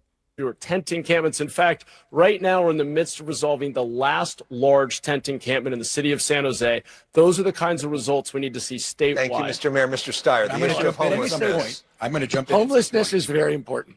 But the number one problem in California is Californians can't afford to live here. And the number one issue on affordability is housing. And we skipped over it. We didn't really talk about how we're going to build houses in this state. And the truth is, people can talk about permitting. And it's true. I work for reform of CEQA. They can talk about zoning. We need to build densely around public transportation. And they can talk about constructing offsite. They'll drop costs by at least a third. But what they don't talk about is the cities and counties of this state do not want new housing, because new housing brings in people and they can't afford to pay the health and education costs. That's why the fact that I'm willing to close a corporate loophole and bring in 22. No, but let me say that. These people cities should not have to pay for the health of the people that live in them. Why do we have this mindset? Like, if someone moves to Long Beach needs to pay for their health care. That's stupid. This guy, Tom Steyer, is a pure communist. He's a communist. And the reason he's a communist, because in communism, in fascism, the owners of the means of production, which he is in collusion with the government. So he's not even a communist, he's a fascist. But fascism comes from communism. He's a fascist 100%. And he's selling this bullcrap. Oh, the city should pay for your health care. But he knows that that's never going to happen. These cities don't even have the budget to pay for the health care of all these people. We are putting dope fiends in homes where families could be living. And the dope fiends get the keys and still go sleep outside. I will come to California. I'll take you on a damn field trip where you could go, where I could show you a bunch of dope fiends sleeping outside. And if you ask them, do you have a place to stay? They will show you the keys and tell you their address, but they're never there because they want to be outside close to where the dope man is at. It's ridiculous. This is the key. They will welcome housing if they can afford to take care of the people. And I talked to a mayor on Saturday who said, if you'll do it, I'll support you. And I love it. I want to respond to he's talking about raising taxes on small business. Exactly. When Tom says we're closing a corporate loophole, what he's not telling you is he's raising taxes on commercial property across the board. That means all of your office uses, all your small businesses. That's just going to get passed on to consumers and make the cost of living in California even higher. And it's not going to fund single payer because that's 10 times more expensive than the revenue he's going to collect. Raising taxes isn't always the answer, Tom. How is it possible that he could possibly know what this bill says since it hasn't been written? The truth is we're going to give an exception for small businesses. The idea of this is corporations are getting taxed for real estate on their basis in the 1970s. Disney, 10 billion. Sorry, it's about homelessness. Caitlin, this is about paying real estate taxes for Disneyland based on the 1970s. Thank you, Mr. Chair. I want to turn to issues of leadership, which is something that obviously all of you would be in the position to deal with if you are elected governor. And Mayor Villaraigosa, you actually put out an ad of your own recently that highlighted your opponent here, Congresswoman Katie Porter, threatening to cut off an interview with a reporter. That came after a video surfaced of her berating a member of her staff. If a senior official in your government acted as she did in those videos, would you fire them? Yes. But let's be clear. That's irrelevant. Because you're irrelevant, motherfucker. You got 1%. Go away. Governor. But let me just say something about what I swear I'm with this fat guy. This guy is pointless because he's not ever going to get elected. But guys, the Democrats are telling you how bad their policies are. Mahan, he's screaming. Oh, he's kind of trying to sound like the reasonable guy. But guys, he literally just did some quick work in his city to get the talking point of I reduce homelessness by 13% and all this stuff. Guys, they have no answers. They have no solutions. If they had the solutions, why didn't they suggest these things to Gavin Newsom when they were sitting right in the state legislature every damn day of the year? They don't have solutions. If you're thinking about voting for these Democrats, just please don't, because you got to show them that you're willing to vote against them so they'll do the right thing. Of your own, now making light of that interaction that you had with your That's not staffer, correct, Caitlin. which you said you apologized for. That is not correct. The ad is about showing Californians what they've had a chance to see on this stage tonight and in every other debate stage that we've had, which is that I'm able to take responsibility, I'm able to follow the rules, I'm able to say I'm sorry, and I'm able to do better. Everybody in California had a chance to see me on stage with that reporter in the last debate and see exactly how I conducted myself. Californians can decide for themselves about my temperament based on what they've seen here tonight. Or lack thereof. And if these boys bullying and bickering hasn't been enough to raise questions about their temperament, I would really challenge that. I have taken responsibility at this point hundreds of times, and that's appropriate because I made a bad decision and I treated someone badly. I apologized 5 years ago for it, and we worked together for 4 more years. What I haven't heard is the people on this stage who have made other bad decisions and other mistakes and other failures of leadership. Not one of them, not one of these men have said in this entire campaign, I've made a mistake. Men are bad. Listen, guys, she's polling at 9%. Why do they keep attacking someone? Why is the guy polling at 1% attacking the lady polling at 9%? Because their job is to waste time, so you don't you don't see that these guys who are in the front don't have any ideas. They're there to filibuster for Tom Steyer and Javier Becerra. That's the only reason. And I have the fitness, the temperament, and the best ideas to be governor, and everybody's had a chance to see now in 3 debates how. Thank you, Congresswoman Porter. And on this issue of leadership, Sheriff Bianco, you had harsh criticism. I have to interject. My name has been used several times, and I've patiently Secretary waited. Becerra, I'll come to you Caitlin, you said that I'll the come last to you on time. what the Congresswoman said. I promise. Don't worry. Thank you. But Sheriff Bianco, on this issue of leadership, I saw the two of you chatting earlier, you and Mr. Hilton. You've actually had some harsh words for your fellow Republican on the stage tonight. You've called him, quote, unethical and dishonest, and said that he is trying to, quote, manipulate Californians and, quote, swindled his way into the Republican side. Are you saying that you don't think Republican voters can trust Mr. Hilton? Well, I will tell you, I don't know where that came from. I wouldn't tell you in my entire life. I don't think I've used the word swindle. So I don't know if you were quoting something or if you were saying that, It's a quote from you to The Atlantic. No, I've never used the word swindle. Have Steve and January I disagreed? 6th. Absolutely, we have. We had our quite big disagreements and battles in this election because he's running his campaign, I'm running mine. They're going to fucking goon later. But you're denying that you said these quotes. No, I'm saying that I don't know where that came from. I would never use the word swindled, but the context. Hilton looks like he wants to just. It's unethical that I'm the only person up here that their entire existence in their job revolves around honesty, integrity, and leadership. I'm the only one right now.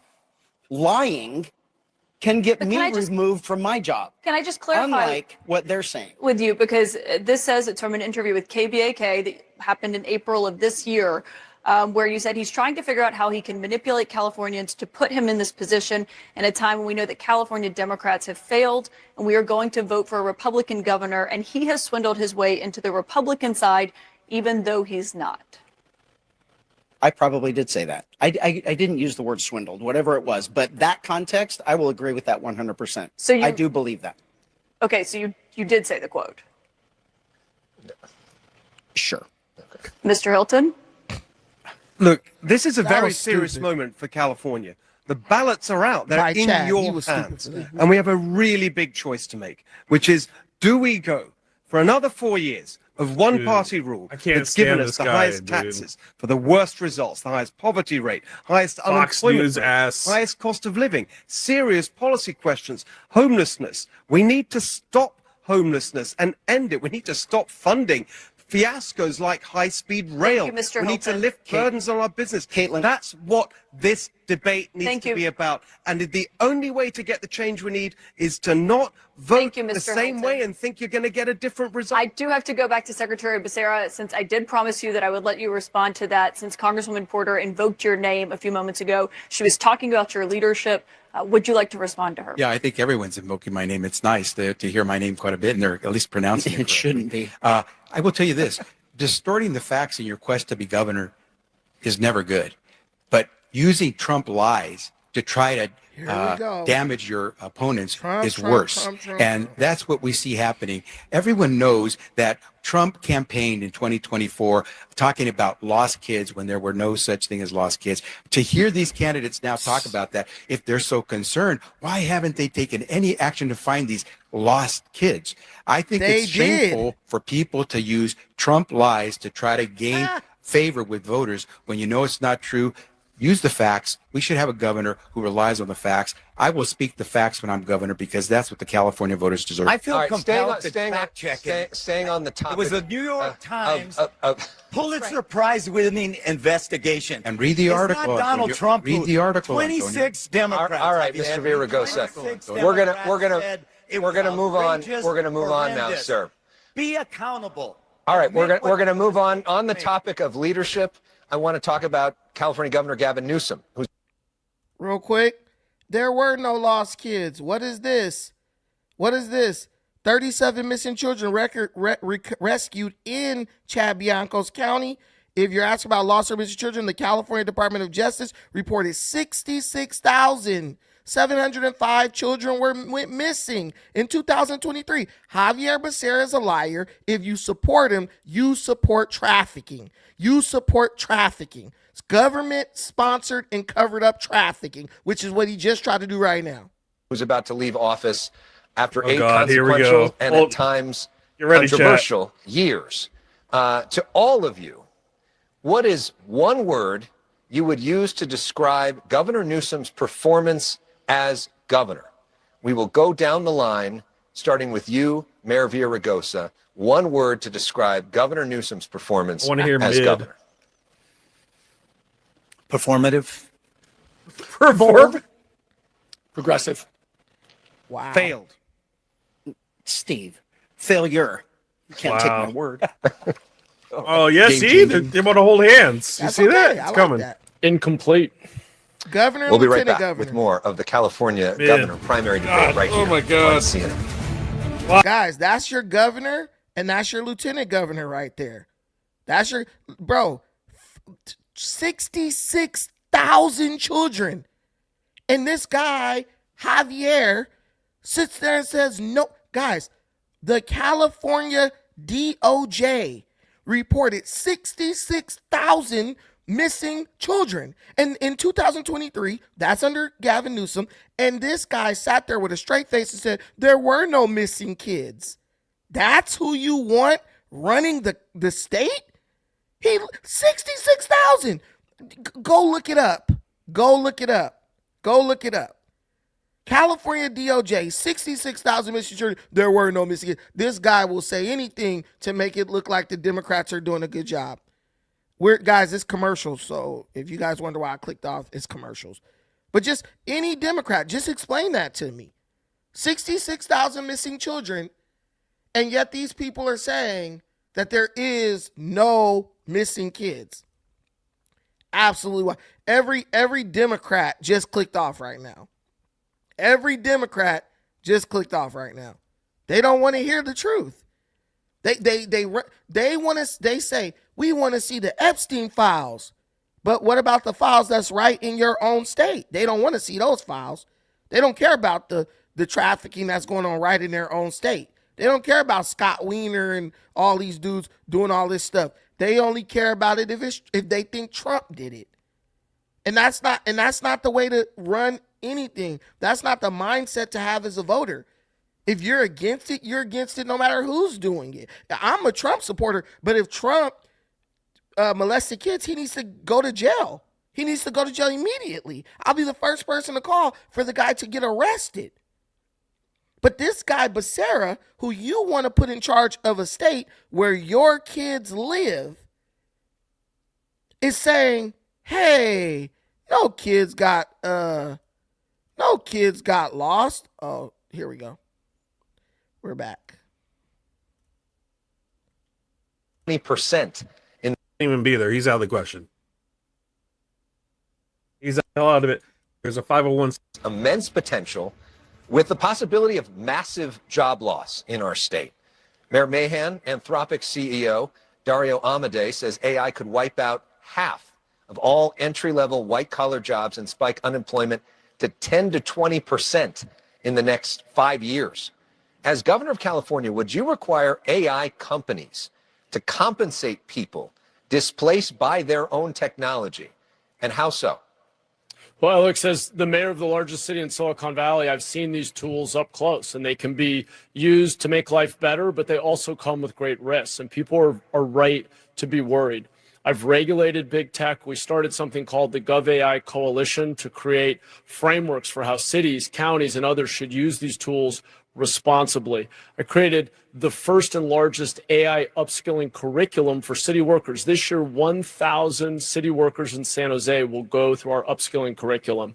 The answer is to tax these companies and fund workforce development, upskilling courses, and create the shared prosperity that we need, the pathways to the jobs of the future, but not to regulate them to the point that they simply go to other places and then this change happens to us. Mr. Starr, your thoughts on AI? Well, what we can't have in AI is for it to succeed and we create 12 trillionaires and millions of people who lose their jobs. The number one thing we have to do is make sure that AI is a tool for workers and not a replacement of workers. And we absolutely need to own part of it. The people of California need to have a tax or a fee on every calculation. And we'll use that to protect workers. We'll use that to retrain workers. And if there's money left over, we'll use it for a sovereign wealth fund. This is a California innovation in technology. We own the beach. We should own part of AI. Mr. Hilton, the original question, would you require AI companies to compensate people displaced by their technologies, and how so? It's classic Democrats, isn't it, what you're hearing? If it moves, tax it. If it still moves, regulate it. And if it stops moving, I guess they want to subsidize Oh it. my Look, God, here's the truth is on clever this, little fucking we have to have a one-liner. bit of humility. This is a very fast-moving technology, and actually even the people involved in it disagree about its exact consequences. Here are two practical things we could and should be doing better today. First of all, the real blue-collar jobs that are coming from the AI revolution, they're not happening in California. They're going to Texas and Arizona, semiconductor manufacturing. We could get that back by removing regulations. And secondly, our school system is not educating our kids to be able to thrive in this world of AI. We need to do better. AI is a policy choice. We get to decide as Californians whether we want these technologies to work for us and to help us, or whether we want to stand by and let them gut our economy. I've talked about how AI could be delivering a 4-day work week for every single Californian, something that OpenAI came out this week talking about. I'm seeing AI already in my classrooms, having to write an AI policy with my kids' homework. We have to decide, do we want AI to work for all of us? And I think when AI uses what people have done, what workers have done, workers should be compensated for those inputs. Thank you, Congresswoman. Obviously, AI is a huge issue that, as governor, any of you would have to deal with. Also, one that is underway right now in California, a changing climate that has been exacerbating water shortages, poor air quality, and of course, disasters like wildfires that people in this state are unfortunately all too familiar with. According to analysis from our partner, USA Facts, California has actually declared nearly 50 disasters in just the last 5 years. Mr. Steyer, your opponent here, Mr. Hilton, says that there is no evidence of California's regulations actually helping the climate. What's your response to him? Well, I think that Mr. Hilton is ridiculous. Mr. Hilton is an apologist. He is an apologist for fossil fuels. He is an apologist for this war to control fossil fuels. The truth of the matter is, clean energy is now much cheaper than fossil fuel energy. We're an electric revolution the world over.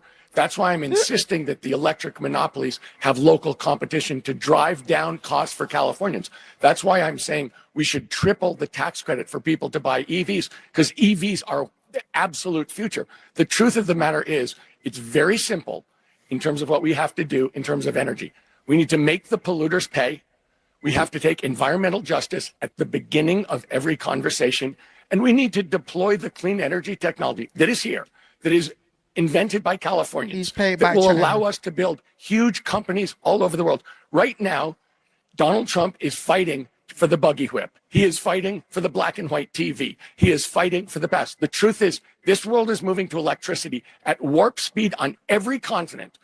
And the United States is still hanging on to the past. I believe he called you ridiculous. Was that your word, Mr. Steyer? I think that was my word. Would you like to respond, Mr. Hilton? He's a Chinese plant. I don't want to respond to silly insults, but I'll take the substantive point. They like each other, First of all, when dude. Tom I'm telling talks you. about Steyer, tripling Hilton, subsidies Bianco. for electric vehicles, let's be clear what that is. That is higher taxes on hardworking Californians driving their gas cars and trucks every day so that Tom's rich friends can feel virtuous about saving the climate. The truth is we need common sense on climate change. It doesn't make sense to import oil from halfway around the world, increasing carbon emissions in the name of climate. It doesn't make sense to allow mega wildfires in our forests that actually release more carbon dioxide than what is saved by all these years of climate policy. Mr. Steyer? Look, I think that description of how we should handle the gasoline crisis is not real world. The truth of the matter is, we're paying gasoline prices based on world prices. We're not paying gasoline prices based on what it costs to get oil in California. We're paying world prices. So that's why why are they $2 higher here than everywhere else? That is why they've gone up $1.50, Steve, because of the war in Iran. But it's that is gone up not because of all your of a sudden policies. the costs in California went by $1.50. Drilling more in California is not going to change the price we pay at the pump. The price we pay at the pump is what the oil companies gouge us for because they're charging us what everyone else in the world pays. Mayor. He said that the war in Iran is making the prices go up. Then he said the oil companies are gouging us. What about the $2 of taxes that California adds to every gallon of gas? Villaraigosa, can you respond to this in terms of, as someone who was the mayor of Los Angeles, Mr. Hilton is saying the climate regulations don't work, don't actually help the climate. Mr. Steyer is saying they do. We import Mr. oil Hilton from is Iraq, wrong. not Iran. But let me be clear. Iraq. I had 100% record on the environment. In the 6 years I was in the legislature, I passed the Carl Moyer Act, which was the biggest effort to clean up the air since the Clean Air Act. When I was mayor of Los Angeles, the largest city in this state, I reduced greenhouse gases by 28% below Kyoto levels, #1 American city, #5 in the world. But we can't keep on putting these policies on the backs of working people. Exactly. We've had this conversation, Alex, many times. We have the highest gas prices because we overregulate gas in this state. And yes, it's true. Now, somebody just in the comments told me, look, you actually have no fucking clue what you're talking about. Ain't that what I just said? Now he's saying it. Now they'll agree with it because the Democrats said it. The Iranian war has the picked Democrats them up even are further. telling on each but other. we need to and if have you a the hell's follow the them, Iranian? all of the above solution like Norway. Norway is one of the greenest countries in the world, and they produce their own oil and gas. That's how they green Norway. Congressman Porter, I want to ask you about he has the something largest that is a huge population of conversation Iranians in Los Washington. You Angeles, and mentioned he your- can't even your pronounce whiteboard it right. use, that you were famous for when you served in Congress. A recent poll found that 56% of likely California primary voters think the next governor should make investigating fraud in government programs a high priority. The president has named Vice President J.D. Vance as the nation's fraud czar. As you know, he brings up California a lot and has made clear that he has set his sights on California. Do you believe that's a good thing? So we should all care where our tax dollars go, whether we're paying, a low rate like Tom compared to the rest of us or a rate that's higher. We all should want our tax dollars to go to work. I think Tom wants even his 13% compared to our 20% to go to work. So fraud is real. It happens. Government waste, mismanagement, failure to have audits, failure to implement government recommendations. That's why I chose to serve on the Oversight Committee and hold Democratic leadership and Republican leadership, Trump and Biden, to account for those programs. But there's nothing special about Californians. That is political theater coming from J.D. Vance. Fraud occurs because government leaders don't think hard and design programs clearly to guard against fraud. It happens on both sides of the aisle. So would you support the Stop who Nick has a Shirley track Act? record of That's what they should protecting ask her. consumers and doing government oversight in order to change that? Thank you, Congresswoman. Sheriff Bianco, on the program itself and investigating fraud, and she's saying that it's political theater that is coming from the federal government. It's only political theater if the fraud is happening and it happened on our watch.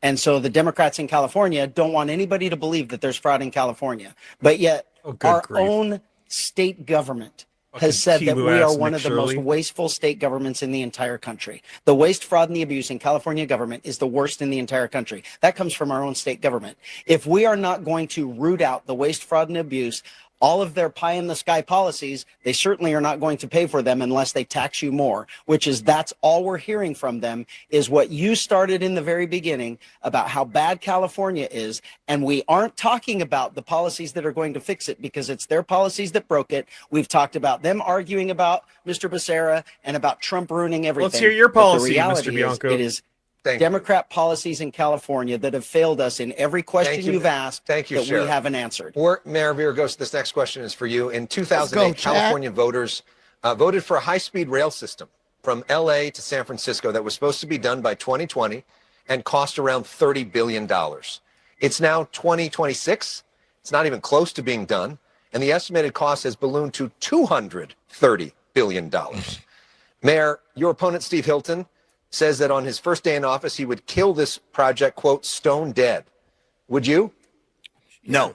And let me just first speak about waste and fraud. I can acknowledge that there has been waste and fraud in this state. There was 250 million in just one hospice facility. We spent $24 billion on homelessness, and homelessness went up. Why would I continue to support high-speed rail? Because when the subway to the sea was dead and I became mayor, I said I was going to bring in the best and the brightest from around the world. We did. And then hey, shout out to Mercado Media in the chat. What's up, Merc? Approve it, and that subway is going to get built. We've had incompetence, maybe fraud, but for sure, we've made mistakes with respect to this. As governor, I will do what I did as mayor, build more transportation than anybody in the United States of America. Mr. Hilton. So high-speed rail is an example of the fraud. They've spent billions of dollars. I don't know where the money's gone. It certainly hasn't gone into building anything that actually works. And I just want to make one broader point about fraud. I'm actually running this race in a different way than we've seen before. I've put together a team to run with me. There are other statewide offices, and along with my running mate, hey guys, throw Mercado Media some subs if you haven't. Attorney General, and Gloria Romero for Lieutenant Extremely good on the ground journalism and takes our surveys so far suggest that in the last 5 years in California, we've had $425 billion of fraud. That's around $80 billion a year, around 20% of the budget. Thank you, sir. And our team is going to stop it and prosecute it and give money back to sir. Alex, if I could just chime in on this. Please, everyone, subscribe to the channel if you haven't already. Election denial certainly is running a campaign in a different way. But look, on high-speed rail, it shouldn't cost us more to get to Modesto than it's cost us to get to the moon. And it's not either or. The answer is accountability. We are spending billions of dollars before we ever put a shovel in the ground, paying consultants and lawyers for endless bureaucracy. As governor, I will demand fundamental reform of CEQA, of all of the rules, the environmental laws, the litigation around these projects so that we get to building faster. It goes back to your climate point as well. We can't modernize our grid if we can't build. Thank you, sir. Congresswoman Porter, Put this question Elon is Musk to you. Let's in talk charge. about God, the here biggest she comes. industries here in California. Put Elon Musk in charge of the rail. It'll get built. Film production has been leaving Hollywood for years. Get out of my State shot! Recently expanded the film tax credit to $750 million in an effort to bring those productions back. Some of your opponents here on stage think that tax credit should be unlimited. Do you? Yes, I think we need to be competitive in California. I see a lot of people who've been in office 30 years in California, been in different elected positions on this stage, and they're patting themselves on the back when we didn't acknowledge that we are in a competition in California. It's much more expensive and much more difficult to bring any industry back than it is to hang on to it in the first place. So California's in competition. It's a competition we can and must win. We have the most talented workforce. We have the best higher education system, but we do have to have competitive policies. Mayor Villaraigosa. You know, when I was mayor of Los Angeles, I'd walk down a red carpet and I'd say the following, that the jobs behind the camera are more important than the people in front. 200,000 jobs we had, and we've lost them. This election is an existential election for Hollywood. So, yes, we do need an unlimited, uncapped tax credit. 1.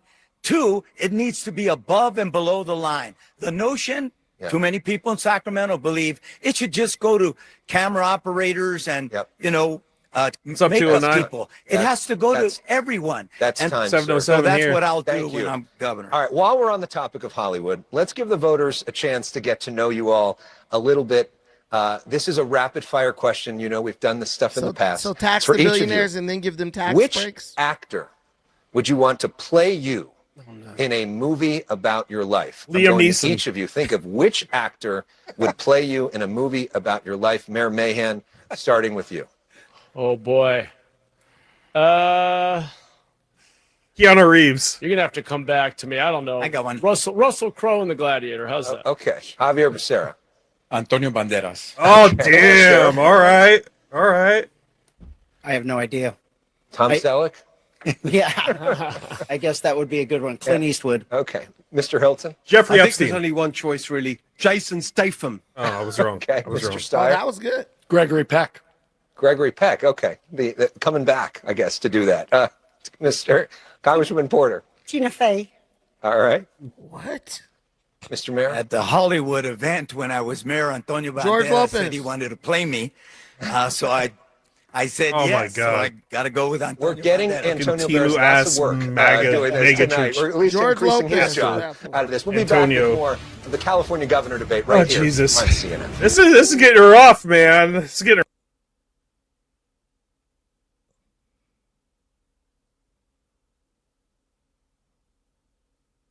Welcome back to the California governor primary debate. It is no secret to anyone on this stage tonight that this race has a very crowded field. And there are a lot of voters that are undecided, and many of them might be having some trouble distinguishing you from one another, seeing what sets you, each of you apart in your campaigns. And so we want to give you an opportunity to tell us one characteristic that sets you apart from everyone else on stage here tonight. You have 30 seconds each. Mayor Villaraigosa, I'll start with you. When I make a mistake, I'm accountable. I'm willing to say I made a mistake. When I have to take on my friends because there's a big, tough issue, I'm willing to do it. I think character matters, and I have the character to be governor of this state. I'm willing to take on my friends. It's easy to take on your opponents, but when you can take on your friends in a crisis, that's the measure of a man or woman. Congresswoman? I have shown time and time again that I am willing to push for politics to be better, for government to be better. I'm the only candidate on this stage that refuses corporate donations. That's something that year after year, election after 1%. election, Californians say they're tired of having candidates who are beholden to their donors rather than fighting for them. We have to live our values in California and elect someone who will only focus on the future of California. Click the link to not come up on and giving give away commentary campaign if you want favors. to give your Mr. opinion. Steyer? This is a simple campaign because corporations are driving up the cost for working Californians to a place where they can't afford it. And I'm the person taking on the corporate special interests. I've beaten them in the past 3 times, and they are spending millions, tens of millions of dollars against me. That's how you know that I'm the person who wants to change things, because they're spending tens of millions of dollars against me. Working people are supporting me. Environmentalists are supporting me. Progressives are supporting me. I'm the change agent on this stage. And Environmentalists, Mr. that's the Hilton, what's the problem. characteristic that defines you from the rest of the stage? Well, if you ask my wife and my sons, often to their great embarrassment, it's that I absolutely hate bureaucracy and ridiculous, pointless rules and regulations that crush the life out of people and businesses and daily experience that we have. And so I just want to tell everyone, I'm going to be relentless, absolutely relentless in fighting the nonsense that makes life so difficult for each and every one of you. I will not rest until we restore sanity to our beautiful state of California. Sheriff Bianco?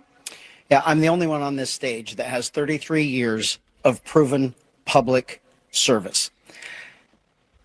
The decisions that I make have life and death consequences, and those decisions are made on a daily basis, and I'm the only one that makes those. I'm also the only one on this stage that is working every single day with the consequences of the failed policies of everyone else on this stage. And the difference is I'm not one of them. Secretary Becerra, what's your characteristic? I think the fact that I have the experience to take on the toughest challenges, whether it's Donald Trump in his first term or whether it was COVID, something we'd not experienced in our lifetime. I've been able to prove that I can balance a budget bigger than the budget of the state of California. I've proven that I know how to tackle a national state of emergency because I've had to do that in the past as Secretary of Health and Human Services. Almost got fired by that I can Biden. fight, but more importantly, I can win. And so when someone goes into that governor's office, they're going to have to take a chair and there will not be training wheels there for them. You have to deliver. And I have a proven record of delivering results. I don't just make inflated promises. Mayor Mahan? I'm relentless about delivering results in people's lives. I started my career as a public school teacher in East Side San Jose and fought every day to get each of my students on grade level. As mayor, when the bureaucracy and the establishment pushed back against solutions that would get people into treatment, or thought that it was okay to spend $1 million a door and make people wait out in tent encampments to come indoors, I fought against that. When people said we couldn't build housing, I fought to speed up permitting and reduce fees, and now we have homes under construction. I'll fight every day to make life better for Californians. Thank you, Mayor Mahan. Thank you to all the candidates for joining us here tonight for CNN's California Governor Primary Debate. Thank you to Alex Michelson and to our whole team.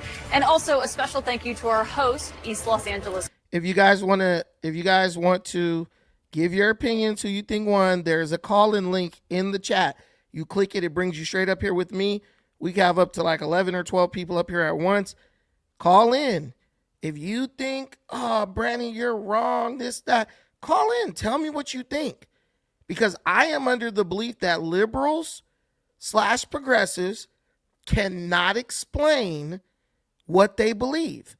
I believe the left is a fragmented movement that is only tied together by their collective hatred of Trump.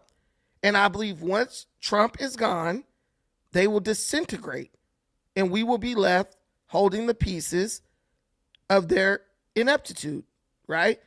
Click the link, come up. Tell me what you think. Who do you think won? I mean, me personally, I think the only person talking straight to the California citizens was Chad Bianco. Then Steve Hilton, he's just running on common sense. And at a time like this, when people can't even tell you what's a woman, common sense is better because it's not going to rock the boat. We need to get behind Chad. I agree. I like Chad. But I also think if we get too close and Chad hasn't run it up in the polls, if he doesn't get any of this 26% undecided left, then we got to start considering moving towards Steve. Do not lose your ability to even be in the primary because you're so hardened on voting for Bianco. And I believe Bianco, if he doesn't get the bump he needs to encourage people to vote for Chad. And they could be, what's up with your mic? All right, Joseph Poselli, can't hear you.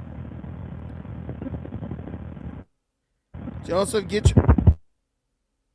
your mic together, Joseph.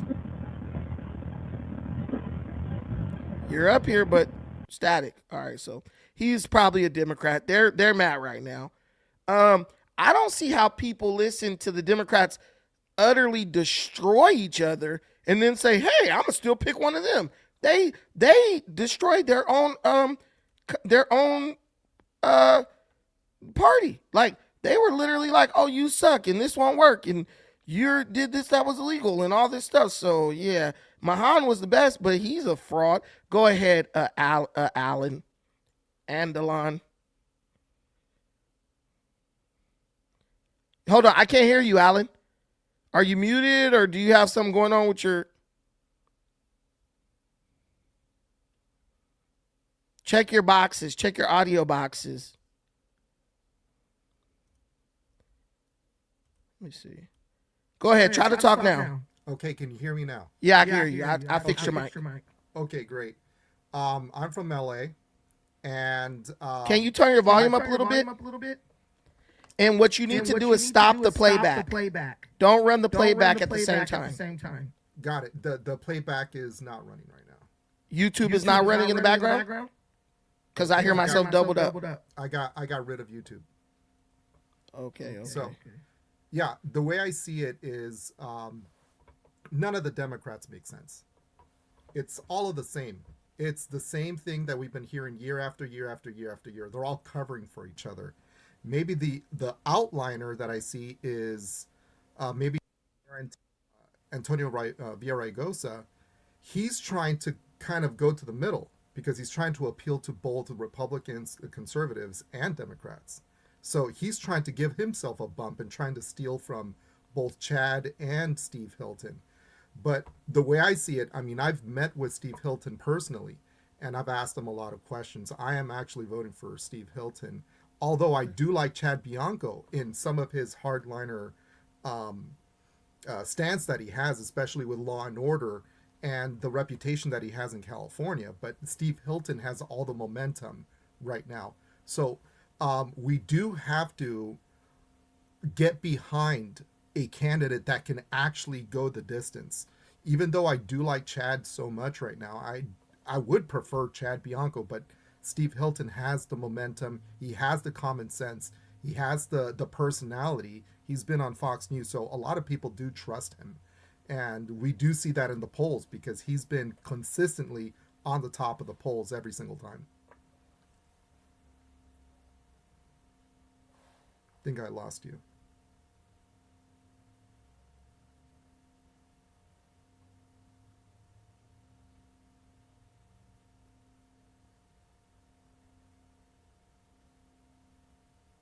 Sorry about that. Go ahead. No problem.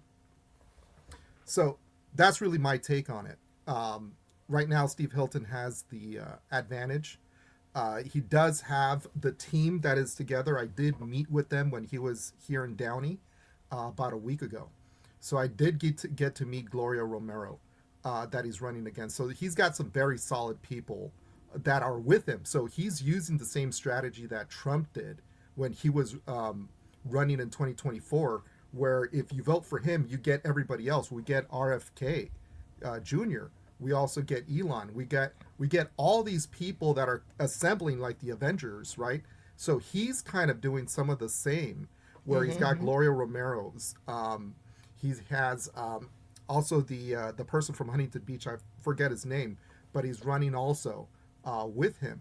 So we're getting a lot of good people that are coming in at the same time to be able to kind of like fix California.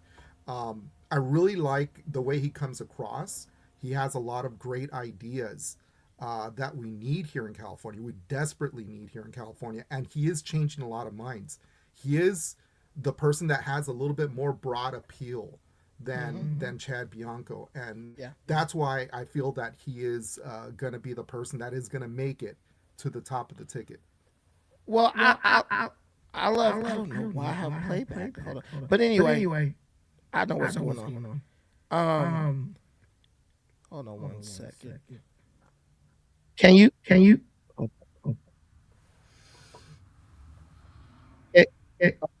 hear me still? I could hear you. Yeah, I don't know why. Do I sound like I'm doubled up? No, you don't. Okay, cool. Then we're good.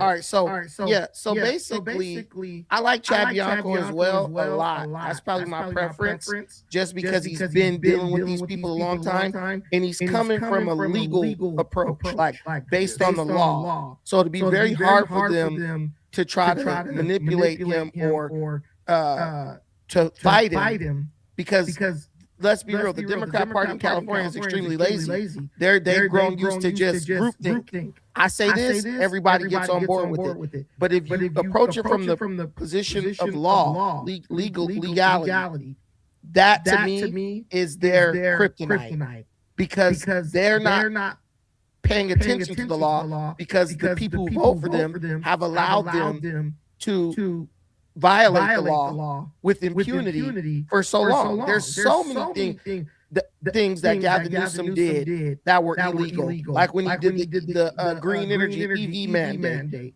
banning the engine and all that stuff by 2030. You can't do that without a vote. He just did it. He just did an executive order. So, but if I can't get Chad, I got to get behind Steve, and I'm a Trump supporter. So Trump endorsed him, and I do believe Steve will be somebody who is heavily leaning upon the Trump administration for day-to-day kind of guidance. But I'm not going to lie to you. We need that. If we go all the way Trump, that would simply just balance out the hyperliberalism in California. So I don't think that would be a bad thing. No, it's not a bad thing. The other thing that I was going to bring up is that we cannot forget what happened in 2020 during those lockdowns. And I think we have to remind everybody, especially here in California, people, the independents and maybe some of the disaffected Democrat voters, what happened when Gavin Newsom and then Javier Becerra locked us down during those 2020 years during the pandemic. I mean, how could we have that kind, if they did it once, they can do it again. You know, they just showed how tyrannical California could get, and we were the most locked down state in the United States.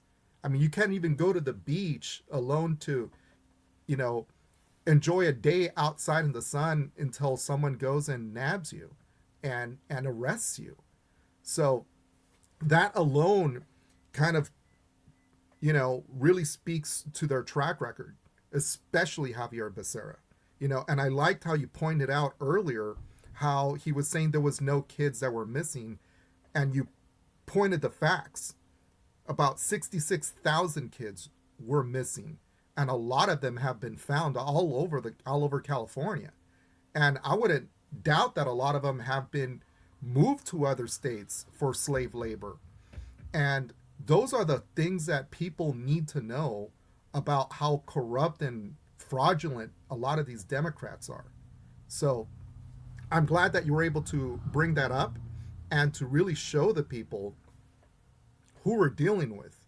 And this is why it is important that either we get Steve in or Chad. But the way I'm seeing it now in the polls, Chad is kind of going up and down. He's kind of in between Javier Becerra and Steve, Tom Steyer. So the momentum is with Steve. I think we should back Steve as a coalition. Nothing about that we don't like Chad. I mean, we love Chad as well too, but we need to get behind someone because this is our only chance. This is our best chance to get someone, a Republican, inside the government. No, 100. I don't know why I have a dang echo. I'm trying my best to deal with that, but I don't know what's going on. I'll close YouTube altogether. Yeah, close YouTube. Totally. I closed YouTube. I'm on your stream now. Okay. Dang. So I guess that's just me. Sorry guys about the echo. I'm trying to figure it out, but I don't. Hold on. I'm gonna just restart this. Hold on. What's it?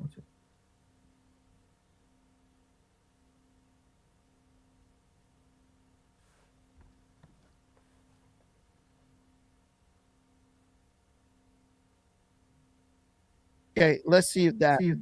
No. That. Hold on. Okay, can you guys all hear me? Because if you guys can hear me and there's no echo now, that means it's his thing that's echoing. So I think that I have headphones on. I think so. You're picking up my voice again on your end, Alan.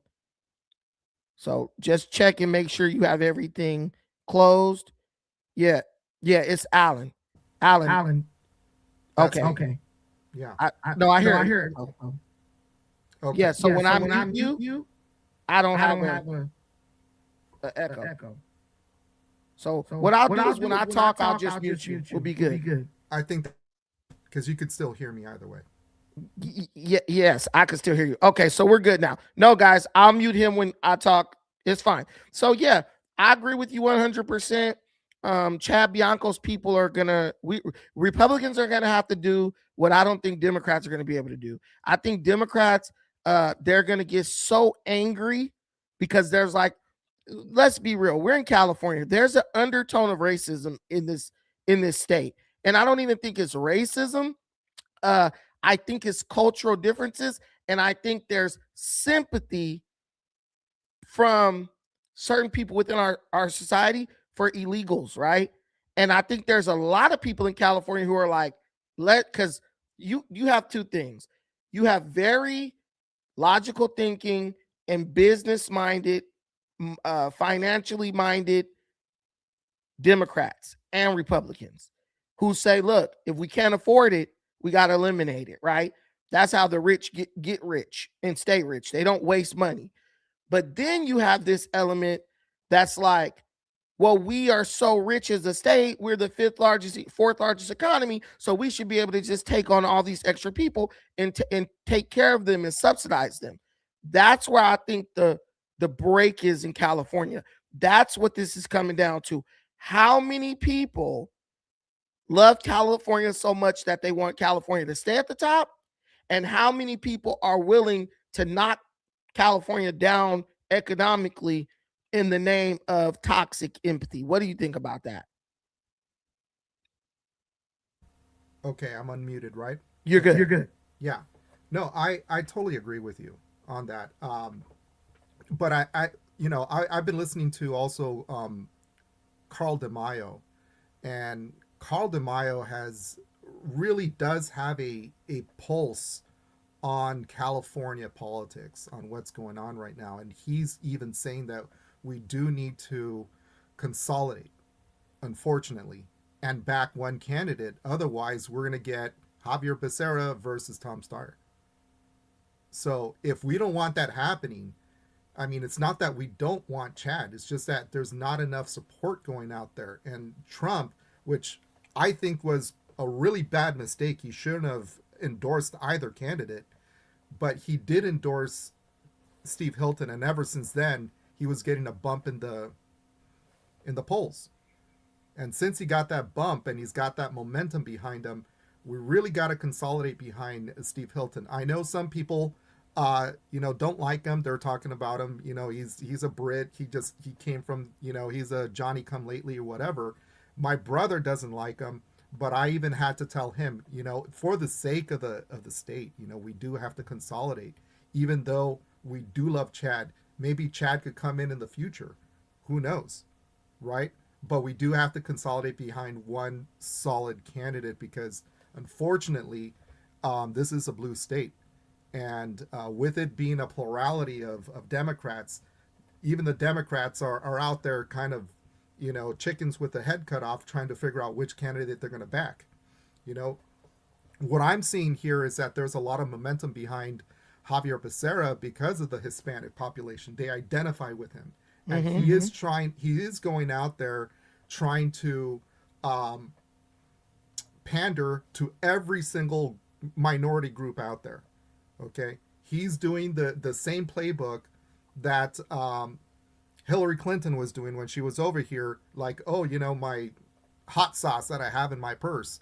She came to King Taco here in LA to brag that she has hot sauce in her purse. I'm down with the Mexicans, I'll eat tacos. But a lot of that stuff is just fake. It's all performative. It's exactly what, who's the one that said performative? Antonio Villaraigosa said performative during the debate about Gavin Newsom. They said, name one word for Gavin. He said performative. So a lot of these Democrats are real performative because all they're doing is doing the will of their backers. So notice none of them want to cut the funding for the railroad, okay, for the high-speed rail. None of them want to cut it because there's a lot of money backed in there. They already have their special interest groups that are already lined up, and they're saying that, hey, keep that money flowing, right?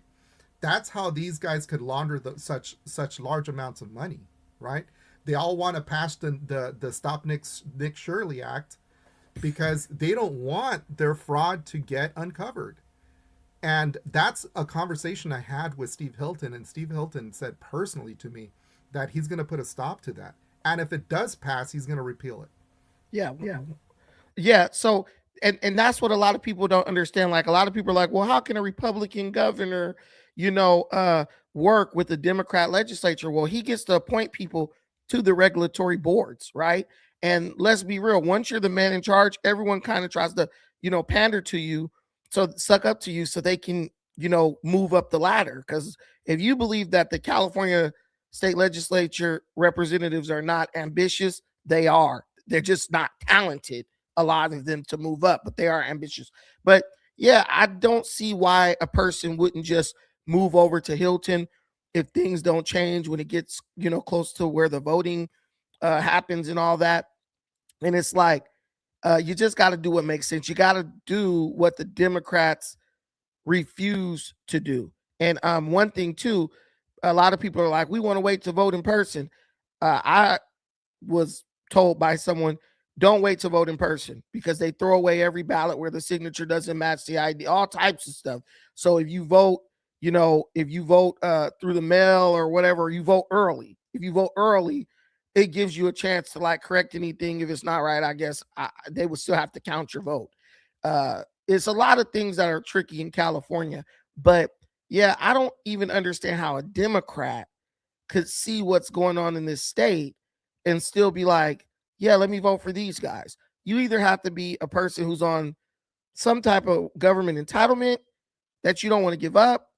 You have to be someone who's immune to the negative effects of Democrat, leadership. And it's like, I don't think anyone is. So I just think everyone has to do some soul searching and just be honest with themselves. People to always blame leaders. Oh, this guy's a bad leader. Well, bad people elect bad leaders. And you might not want to believe that. And all of us are not bad. But there's if Steyer or Becerra get elected, we know that the rot in California may not be fixable without some type of federal intervention. But Javier Becerra he was at 2%. And then boom, he's up to 18%. And I'm like, and also we need to know, be careful with the polls, because the polls are real funny. But that just means everyone just jumped on that. Because what was Eric Swalwell? Business as usual. And Javier Becerra was the next business as usual candidate. So do we have a majority of Californians who want to do business as usual as their gas prices skyrocket, roads look worse than ever? I was driving around downtown Long Beach. I said, these guys keep talking about gas taxes for roads. These roads look like shit. So where's the money going?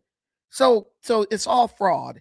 And the mere fact that they would even entertain a Stop Nick Shirley bill, that tells you that they're stealing. The mere fact that they would try to take Chad Bianco to the Supreme Court, that shows you that they're trying to do election fraud. So, people, one thing about California, everyone says they're woke, but are you really woke? Or are you just somebody who's willingly asleep and paying and refusing to pay attention to what's going on right in front of your face? You go ahead. Well, I agree with you on a lot that you're saying. But I believe the woke people are a minority. Okay. Truly woke.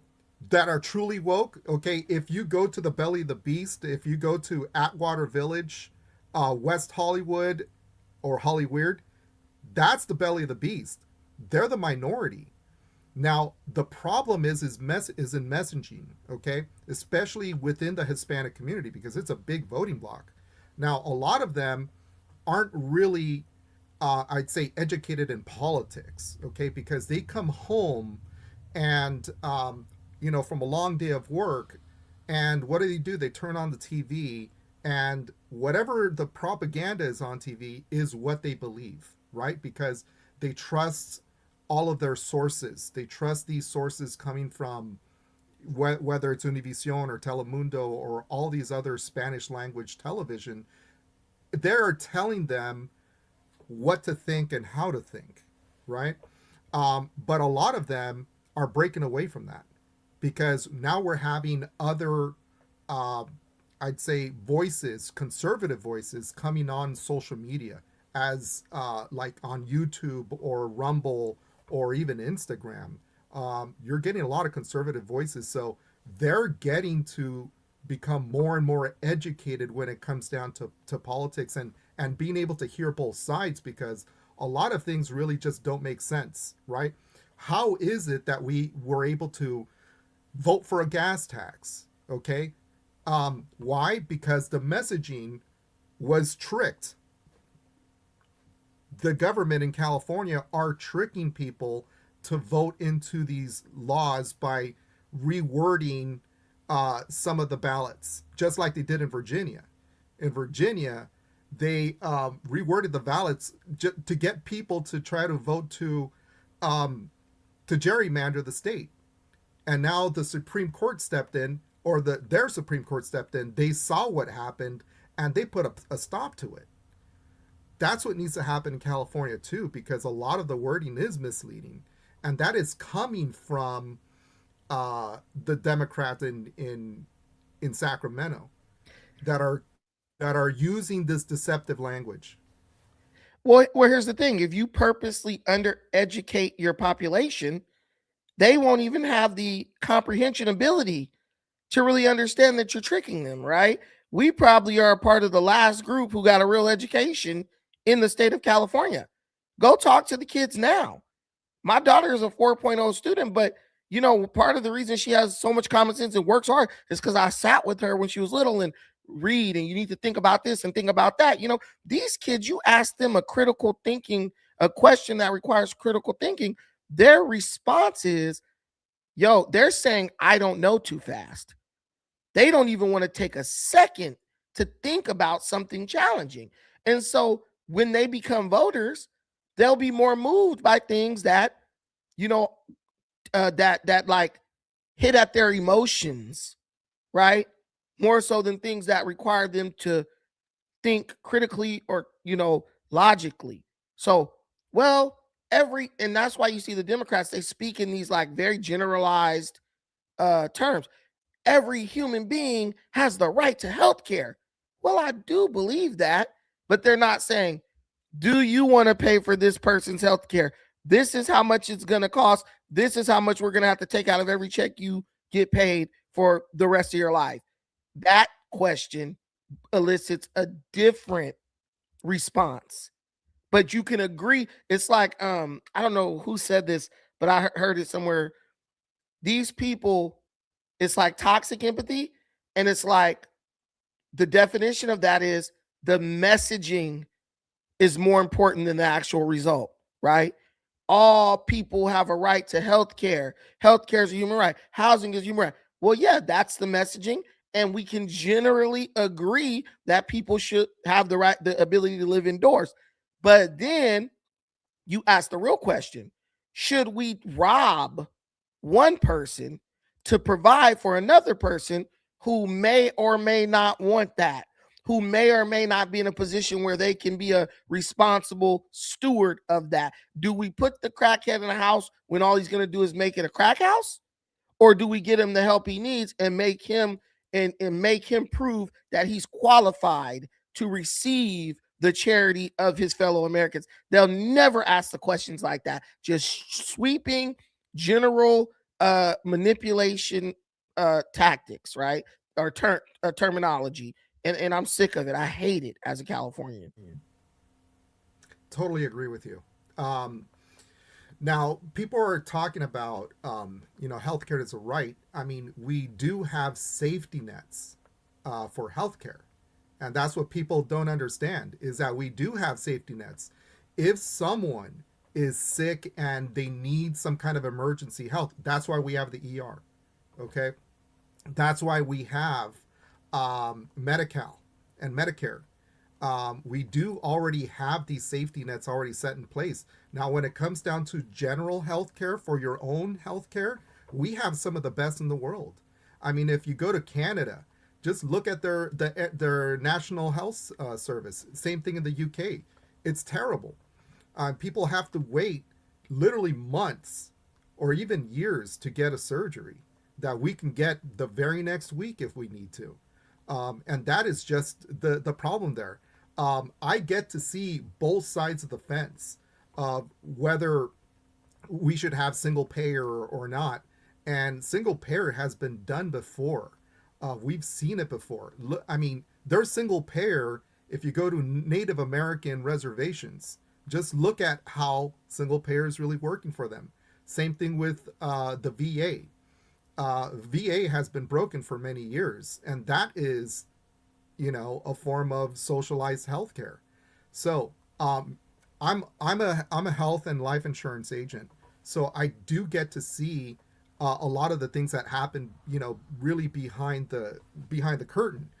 And one of the things is you don't really get to appreciate how good our healthcare system until you really use it. And when you have your insurance that you pay for, you get to see how well the doctors are getting paid for. We got some of the best doctors. We got some of the best technology. We got some of the best life-saving services here. And a lot of that has been done because of private investment, because we have a lot of private companies that are out there innovating. you get a lot of money out there, so you can have these medical companies to go and innovate for, better healthcare, rather than having the state to do the funding for innovations on private healthcare. You really don't see healthcare moving the needle in places like Australia or like Canada or like the UK or even the Netherlands, or some people even say, oh, we got to use the Scandinavian method. Well, guess what? A lot of them come here for their healthcare. Okay. You go to Latin America, the same deal. Okay. Healthcare isn't as good. A lot of the doctors there are not paid really well, so they're not really incentivized to do a very good job. Especially you go to Mexico to go get healthcare. Some people go to Mexico for their dental. I understand it's cheaper. You're getting some of that stuff over there, but when you get your healthcare done over here, you're not going to get botched work. You could trust that a lot of your doctors and your dentists are, board certified and are going to do some good work. A lot of, women going out to, places like Colombia or even to Mexico to get their BBLs done, they're coming back botched, and they're coming back, so they have to pay double to a private plastic surgeon here to reverse what they did out in Colombia, right? Or even in Cancun, Mexico. And some of them don't even make it.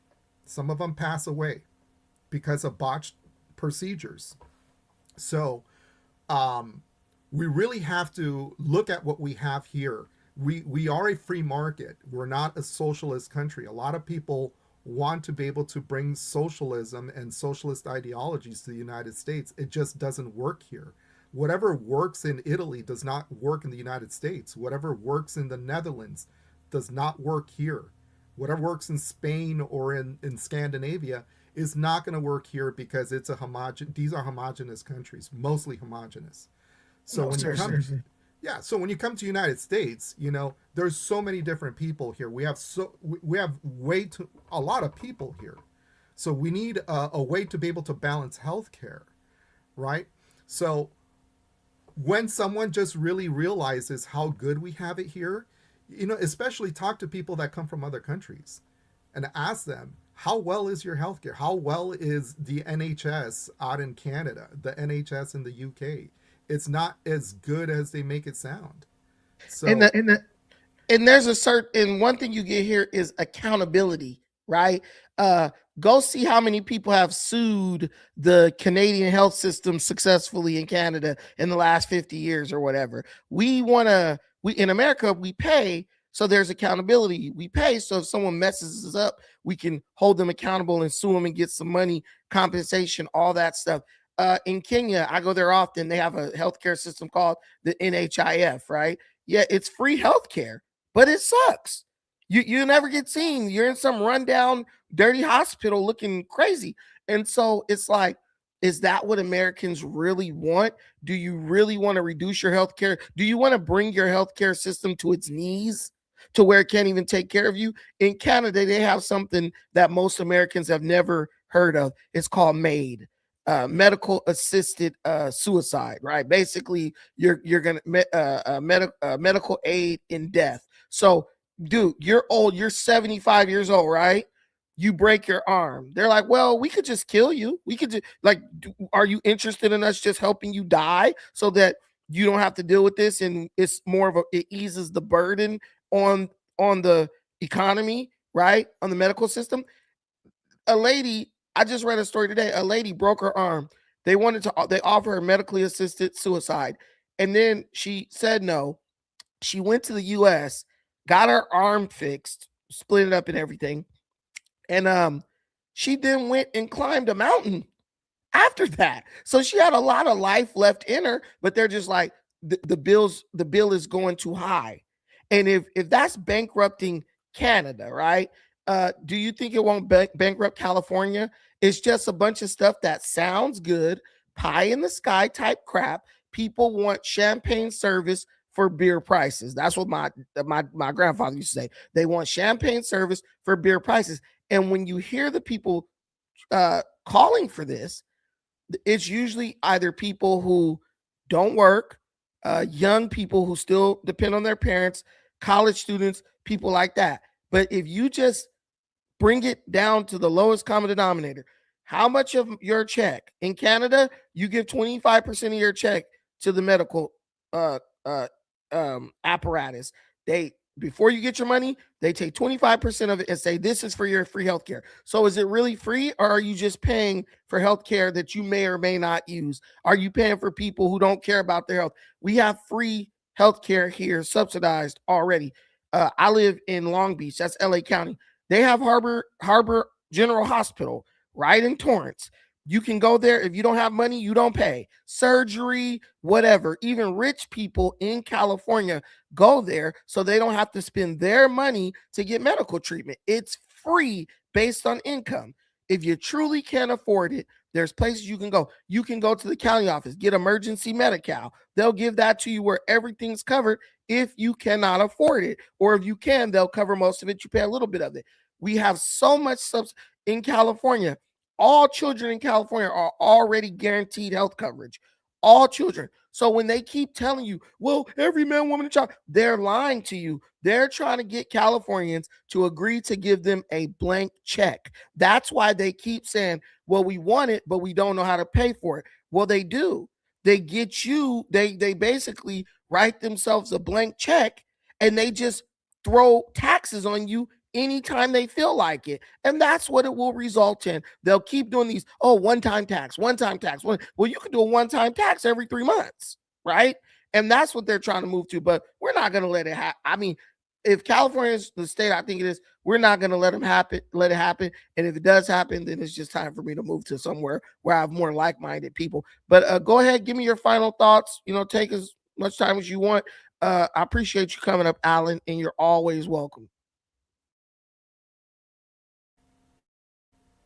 Thank you very much, Brandon. And again, you're spitting facts.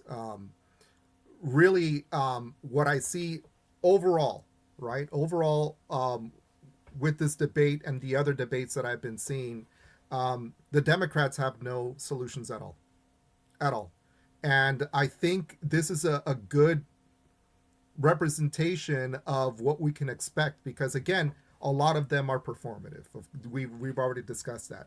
Antonio Villaraigosa, Hot Steaming Potatoes, Katie Porter, and then you have Tom Steyer, which is a billionaire. I mean, he just really doesn't care. He just wants to run to be able to help his billionaire friends and donors so he could get in there and he could help them out and get tax breaks, right? And then, of course, you have the only two that I believe are viable is Chad Bianco and Steve Hilton that are willing to make these big changes. And again, if we can get behind at least one, and that's going to have to be Steve Hilton, we could get him through the finish line. He's going to be the more moderate candidate, especially for Democrats, because even Democrats see him in a favorable light, right? Whereas in Chad Bianco, they see him a little bit more to the hard right, even though I do like him a lot. But we really do need to come together to be able to get him through the finish line. Otherwise, like I said, we're going to have Tom Steyer and Javier Becerra, these two frauds in there. So that's really my final thoughts. Is one more thing that I wanted to bring up when we're talking about healthcare is what happened last month. I'm not sure if you heard of a death panel in Spain that happened to this one young girl. She was a young girl that unfortunately got raped by an illegal African immigrant. She had to go through a lot of recovery. She couldn't walk, but she had the will to live. And the Spanish government came in. I guess they didn't have enough money to continue her health care, and they decided to terminate her life against the wishes of her family. Her family couldn't even go in there and stop it. So when you're talking about government health care, they have death panels. They have them also in Canada. So that's what's coming if you want the single payer. That's what's coming if you want to vote for Democrats. That's what's coming if the Democrats take over California, but the United States. when they're talking about single payer and we're talking about socialized healthcare or healthcare for all, healthcare is a right, it's a Trojan horse. Just know that. Because you're not paying for it. The government's going to be paying for it. We're going to be paying for it from our taxes. But they're really going to get some very evil people on these boards. You haven't seen these people yet. I mean, we're talking about, Emperor Palpatine type of people, WHO type of people, and NGOs and some of the worst kind of people out there. The abortionists are going to be on these boards. It's just like, you give them an inch and they're going to start taking miles. They're going to start putting in all these woke reforms, all these, things to be able to control you. So if anything, paying for your own healthcare, your own private healthcare is cheap compared to what they want to do for you. But that's just my take on it. And thank you for having me on and hearing me out. Just keep doing what you're doing. I'm really supporting, the streaming and the takes that you're taking, and I hope it will bring more influence and more ideas to all the voters out there that are watching this. No, 100%. You want to let the same people who run the DMV, where it takes you 4 hours to get a ticket and do 2 seconds worth of paperwork, you want to let them be in control of healthcare. Then the same people who wrote up Obamacare that skyrocketed in cost to where the government had to subsidize it. You think that if they get you on the hook for universal health care, they're not going to just raise that tax whenever they feel like it? Hey, we got to raise this. And they'll probably put something in there that allows a gradual increase in the taxes with a cap on it. Okay, well, yeah, first we'll start at 5% or 10%, then it'll go up to as high as like 30, 40%. And my thing is this: these people aren't doctors or anything else, but they're just like, they know what's best for the health of every single American. It's just a ruse. It never works. It's not ever going to work. You got people in the comments, oh, Tom Steyer is the most progressive candidate. He's funded by Bernie. Listen, man, let me tell you something. If you are silly enough to believe that Democrats are going to screw over the billionaires who donate to their campaigns, you're dumb. Kamala Harris raised $1 billion from billionaires last election. Do you really think the Democrats are going to give up all that money to bite the hand that feeds them? They won't. That's like saying Trump's going to go against Israel. It ain't happening. Even Democrats aren't going to go against Israel. So it's just like, it's certain things that happen that if you're really thinking, that they're never going to go away as long as you live, because they lasted longer than your grandparents. So don't be gullible. Don't get duped. Don't let these people make you think they can turn water to wine. They can't. They're not. And the one thing I liked about the debate is they were tearing each other apart, admitting that they didn't know how they were going to pay for universal health care. But then Porter is still sitting up there saying, do you believe in universal health care? Well, this is politics, not church. This is not religion where you just got to keep believing and then eventually it's going to happen. No. And Steyer said he didn't believe in universal health care. So if in Becerra, he said he doesn't believe in universal health care as also. So tell me this. He says he believes health care is a human right, but he knows that we can't pay for it. So if you're voting for these people for those things, you're just not paying attention. You're just not paying attention, and you're voting for the wrong reasons. If you're not going to vote for the right reasons, stay home. Don't ruin the state because you feel like you just got to vote for somebody who looks like you, or you just got to vote for somebody who's endorsed by Bernie Sanders. Go look at their policies or lack thereof and then do that. That's what I do. I've looked at the policies of everyone. I'm telling you, Villaraigosa probably would be the best choice for the Democrats because he's straight up business as usual. He ain't going to change nothing. The rest of these guys, wolves in sheep's clothing, and they're going to tax you even more. And Villaraigosa was right when he said he did finish that train from all the way to the ocean. He did. I remember. I have friends who worked on that project. He did do that. So yeah, he will. I believe he would finish the high-speed rail project, but not before he takes a king's share of the new tax taxpayer dollars that are pumped into it. That's the only reason I believe he would continue that project, because he's like, yeah, because I could steal a little bit more and then we'll get it done. But yeah, guys, just be smart, stay woke, whatever you need to tell yourself to do the right thing. Thank you, Alan. I appreciate you coming up. Anytime, you're welcome. And guys, listen, thank you for everything you do for this channel. I appreciate y'all. Till the next time, take care of yourselves. But most importantly, please take care of each other.